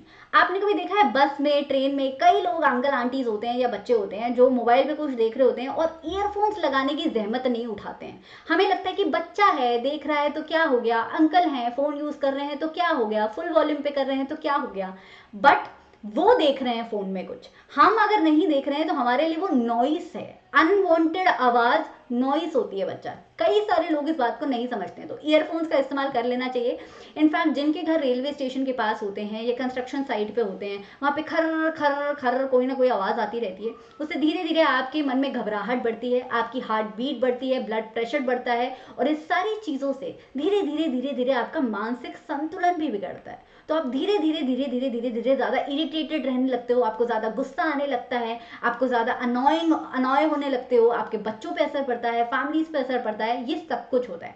तो अनवांटेड साउंड एक इरिटेंट होती है। इंडस्ट्रियल ही नहीं, कंस्ट्रक्शन ही नहीं, बल्कि ह्यूमन एक्टिविटीज़ की वजह से भी बहुत ध्वनि प्रदूषण होता है। ड्रिलिंग की आवाज़, साइलेंसर की आवाज़, साइलेंसर नहीं, जनरेटर की आवाज़, ट्रेन की आवाज़, गाड़ियों की आवाज़, गाड़ियों के पोल्यूशन की आवाज़ तो नहीं होती, गाड़ियों के हॉर्न की आवाज़, ये सारी आवाज़ें बहुत ही इरिटेटिंग होती हैं। अब इससे बचा कैसे जाए? बचा जा सकता है, बिल्कुल बचा जा सकता है, थोड़ा सा एफर्ट चाहिए बस। आपको पता है हर लीटर गंदा पानी, अगर आपके पास 1 लीटर गंदा पानी है तो वो 8 लीटर फ्रेश वाटर को गंदा करता है। तो 1 लीटर गंदगी अगर आप संभाल लो तो 8 लीटर पानी को बचा सकते हो। तो सबसे पहले पानी को बचाने के लिए क्या कर सकते हैं, देखते हैं। पानी को बचाने के लिए हम बहुत कुछ कर सकते हैं। सबसे पहले प्रीलिमिनरी ट्रीटमेंट कर सकते हैं, मतलब पानी में जो पानी की बोतलें, दूध के पैकेट और फूल माला पड़ी हुई है, पहले उसे स्क्रीन करके हमने रिमूव कर दिया। तो ये सारा सॉलिड वेस्ट हमने रिमूव कर दिया। फिर हमने प्राइमरी ट्रीटमेंट किया। प्राइमरी ट्रीटमेंट में हमने बड़ा सा बीकर लिया, मतलब बड़े बड़े हमने प्लांट्स बनाए, वहां पे पानी को रख दिया, कुछ देर के लिए, कुछ दिनों के लिए रख दिया। तो जितने छोटे छोटे पार्टिकल होंगे जो पानी में अभी सस्पेंडेड थे, वो सारे नीचे बैठ जाएंगे। फिर ऊपर वाला पानी जो है कंपैरेटिवली थोड़ा सा कम पोल्यूटेड रहेगा। फिर हमने उसे सेकेंडरी ट्रीटमेंट में डाला। सेकेंडरी ट्रीटमेंट में पता है क्या किया जाता है, बैक्टीरियाज वगैरह छोड़े जाते हैं, माइक्रो ऑर्गेनिजम्स को इस्तेमाल किया जाता है। ये माइक्रो ऑर्गेनिजम्स पानी में प्रेजेंट जो ऑर्गेनिक केमिकल्स होते हैं, ऑर्गेनिक वेस्ट होते हैं, उन पे एक्ट करके उन्हें ब्रेक डाउन करते हैं और थोड़ा सा कम पोल्यूशन करने की कोशिश करते हैं। तो एक्टिवेटेड स्लज का मतलब आप इसमें बैक्टीरिया या माइक्रो ऑर्गेनिजम्स का इस्तेमाल करते हो। फिर वो अपना काम करते हैं, पानी को थोड़ा कम पोल्यूट करते हैं, थोड़ा सा बचाते हैं। फिर आप सेकेंडरी ट्रीटमेंट से जो पानी होता है टर्शियरी ट्रीटमेंट में डालते हो, उसमें आप डिसइंफेक्शन डालते हो, उसमें आप सॉलिड रिमूवर भी करते हो, और भी जो मेहनत हो सकती है वो करते हो, और फिर पानी जो है ट्रीट हो जाता है। सिमिलरली रेन वाटर की बात करें, यार बारिश का पानी हमें मिल रहा है, हमारी रिक्वायरमेंट पूरी हो सकती है, all we have to do is rain water को हार्वेस्ट करना है, यानी कि बचाना है। हम पता नहीं क्यों नहीं करते हैं। हॉट वाटर को ट्रीट करना है, गवर्नमेंट को ऐसी पॉलिसीज बनानी है कि इंडस्ट्रीज कभी भी गर्म थर्मल वाटर पोल्यूशन क्रिएट ना कर पाए। इंडस्ट्रीज अगर पानी को छोड़ें लेक्स में, समंदर में, तो पहले उसे ट्रीट करें। भाई ट्रीट करने में जो पैसा लगता है अपने प्रॉफिट में से दो ना। प्रॉफिट कमा रहे हो तो क्या एनवायरमेंट की कॉस्ट पे कमाओगे? बिल्कुल भी नहीं, राइट। तो पानी का इस्तेमाल कम करें, पानी को रिसाइकिल ज़्यादा करें। हम और आप घर बैठ के जो स्कूटी धोते रहते हैं 3-3 बाल्टी पानी से, अगर वही कम कर दे तो बहुत ही अच्छा हो जाएगा एनवायरमेंट के लिए। नेक्स्ट इज बाकी चीज़ों का पोल्यूशन। हाँ जी, ग्राउंड वाटर को ज़्यादा से ज़्यादा इस्तेमाल करना बंद करें। आज भी जो फार्मर्स हैं वो केमिकल्स और फर्टिलाइजर्स इतनी ज़्यादा क्वांटिटी में यूज़ करते हैं कि उन खेतों में बहुत ज़्यादा पानी की ज़रूरत पड़ती है। तो हम अगर अपनी घरों की ज़िंदगी के लिए, घरों की कामों के लिए, अपने पर्सनल यूज़ के लिए या खेतों के लिए अगर थोड़ा कम पानी यूज़ करें, जितना ज़रूरत है उतना करें, ना कि जितना हम चाह रहे हैं, तो थोड़ा सा तो भला हो ही जाएगा ना, है ना। इसका मतलब ये नहीं है कि नहाना बंद कर दो इसका मतलब ये है कि बकेट से नहा लो, शावर यूज मत करो, बाथटब यूज मत करो, बकेट से नहा लो। 1 बाल्टी पानी एनफ होता है यार नहाने के लिए। Particulate matter in the air, जो हवा में जो छोटे छोटे पार्टिकल्स के कण हैं जो पोल्यूशन क्रिएट करते हैं, अगर फैक्ट्रीज की चिमनीज में धुआं निकलने से पहले वहीं पे हम कुछ इलेक्ट्रोमैग्नेटिक चीज़ें लगा दें कि भाई अगर कुछ आयरन के छोटे छोटे पार्टिकल हैं या फेरस मिनरल के कोई छोटे छोटे पार्टिकल हैं तो वो मैग्नेट पे चिपक जाएंगे, वो हवा में नहीं प्रदूषण फैलाएंगे, है ना। सिमिलरली फैब्रिक फिल्टर्स का इस्तेमाल कर सकते हैं, स्क्रबर्स का इस्तेमाल कर सकते हैं, मतलब कि धुएं को एटमॉस्फेयर में आने से पहले ही हम बहुत सारी चीज़ें लगा के उसे ठीक कर सकते हैं। देन हम कोल फैक्ट्रीज में यूज करते हैं, कोल करते हैं तो ये ज्यादा प्रदूषण फैलाता है। अगर हम ऑयल करें या नेचुरल गैस का इस्तेमाल करें एनर्जी प्रोड्यूस करने में तो थोड़ा सा कम धुआं प्रोड्यूस होगा, है ना, थोड़ा कम होगा, थोड़े में ही कोई बात नहीं, हम थोड़ा गुजारा कर लेंगे। मशीनरी और इक्विपमेंट हम ऐसी यूज करें जिसमें साइलेंसर लगे हुए हो। जनरेटर चलाते रहते हैं और उसमें इतनी आवाज होती रहती है, कंस्ट्रक्शन करते रहते हैं, हम साउंड ऑब्जॉर्बिंग मटेरियल का भी इस्तेमाल नहीं करते हैं, आसपास के घरों में लोगों को इरिटेशन होनी शुरू हो जाती है, झगड़े होने शुरू हो जाते हैं। तो डेफिनेटली मशीनरी और इक्विपमेंट साइलेंसर लगा के हम इस्तेमाल कर सकते हैं। सारी की सारी मशीनरी हम जो आज यूज़ करते हैं वो इस तरीके से रीडिज़ाइन की जा सकती है कि उससे कम नॉइज़ निकले, पर हमारे लिए वो प्रायोरिटी ही नहीं है ना। हम देखते हैं कि 5 स्टार है, बिजली कम खाती है, ये कम करता है, वो कम करता है, नॉइज़ भी तो कम कर सकती है ना मशीन, उसके बारे में भी तो ध्यान दे सकती हैं। और हम अगर पब्लिक ट्रांसपोर्ट में जा रहे हैं और हमें कुछ मोबाइल यूज़ करना है तो हम ईयरफोन्स लगा सकते हैं या ईयर प्लग्स लगा सकते हैं, बाकी लोगों का थोड़ा भला हो जाएगा, हम और आप ये मिलकर कर सकते हैं। नेक्स्ट इज हमने क्या क्या किया है। So definitely the challenge of sustainable development requires integration of economic development with environmental concern। इस बात का ये मतलब है कि अगर हमें सस्टेनेबल डेवलपमेंट करना है तो हमें इकोनॉमिक डेवलपमेंट के साथ साथ इन्वायरमेंट को साथ लेके चलना पड़ेगा। भाई सस्टेनेबल डेवलपमेंट की डेफिनेशन ही यही होती है कि आज की जनरेशन का ख्याल रखो, फ्यूचर जनरेशन का ख्याल रखो और इन्वायरमेंट का ख्याल रखो। तो कौन कह रहा है कि देश की उन्नति में योगदान मत दो, पर हम तो कह रहे हैं कि इन्वायरमेंट को भी मत खराब करो ना यार, एक कोई बीच का रास्ता निकालो, राइट। और जो एनटीपीसी है, जो हमारा national thermal power corporation limited है, ये एक major energy producing power producing organization है इंडिया में। ये इस पे काफ़ी काम कर भी रहा है। ये जो कॉर्पोरेशन है ये एक अच्छी अप्रोच रखता है नेचुरल एनवायरनमेंट को बचाते हुए एनर्जी प्रोड्यूस करने में, जैसे कि पानी, तेल, गैस, इस तरीके की चीज़ें। ये हमारे अच्छे इक्विपमेंट्स का इस्तेमाल करता है, लेटेस्ट टेक्नोलॉजी का इस्तेमाल करता है जो कम से कम पोल्यूशन क्रिएट करती है। जो भी वेस्ट बचता है उसे कैसे कम करना है और कैसे उसे यूज़ करना है उसके ऊपर भी काम करता है। ये ग्रीन बेल्ट बनाता है, यानी कि हर शहरों में कुछ ऐसे एरियाज बनाए जाते हैं जहाँ पे सिर्फ पेड़ पौधे लगाए जा सके ताकि इन्वायरमेंट में जो हार्म कर रहे हैं हम वो रिवर्स हो सके, है ना। Purpose vehicle, special purpose vehicles को, जैसे इलेक्ट्रिक ई रिक्शा हो गया, इस तरीके के व्हीकल्स को प्रमोट करता है जो कम से कम पॉल्यूशन क्रिएट करे। देन इन्वायरमेंटल पोल्यूशन को पॉन्ड में, तालाब में जो पोल्यूशन है, किसी लेक में जो पोल्यूशन है, उस पोल्यूशन को कम करने के लिए लिक्विड वेस्ट मैनेजमेंट के लिए काम करता है। इकोलॉजी की मॉनिटरिंग करता है, मतलब इन्वायरमेंट में कितना पोल्यूशन हो रहा है, कहाँ से आ रहा है, कैसे कम कर सकते हैं, क्या डेटाबेस है, कौन से पावर स्टेशन सबसे ज़्यादा पोल्यूशन क्रिएट कर रहे हैं, उन पर रेट डालना, उन्हें बोलना, उनमें नोटिस सेंड करना, ये सारी चीज़ें एनटीपीसी देखता है। सो दिस वॉज ऑल बच्चा, ये तो हो गई थ्योरी वाला पार्ट। अब जल्दी से हम मैप कर लेते हैं, फिर इस चैप्टर की हो जाएगी छुट्टी। तो फर्स्ट मैप है हमारे कॉटन टेक्सटाइल इंडस्ट्री। तो पहला कॉटन टेक्सटाइल इंडस्ट्री है जो आपके सिलेबस में है, वही करा रही हूँ। कानपुर आपको यहाँ पे बनाना है। कानपुर को इंडिया का मैनचेस्टर भी बोला जाता है क्योंकि यहाँ पे बहुत सारा कॉटन प्रोड्यूस होता है। नेक्स्ट इज इंदौर को आप कैसे बनाओगे पता है, ये आपको बनाना है यहाँ पे, ऐसे एक प्लस का साइन बना लोगे ना तो इजी हो जाएगा कि कौन से कोऑर्डिनेट में आपको बनाना है। देन सूरत, ये जो हमारा गुजरात वाला पार्ट होता है, यहां पे आपको बनाना है सूरत। देन मुंबई कैसे बनाना है, ये हो गया गुजरात और ये हो गया महाराष्ट्र, यहां पे आपको बनाना है मुंबई, ठीक है। नेक्स्ट इज आपका कोयम्बटूर किसमें आएगा, तमिलनाडु, केरला, तमिलनाडु। तो ये हो गया सदर्न पार्ट ऑफ इंडिया, मान लो ये केरला है और ये तमिलनाडु है, आपको कोयम्बटूर बनाना है यहाँ पे, ठीक है। नेक्स्ट मैन्युफैक्चरिंग इंडस्ट्रीज के आयरन एंड स्टील प्लांट।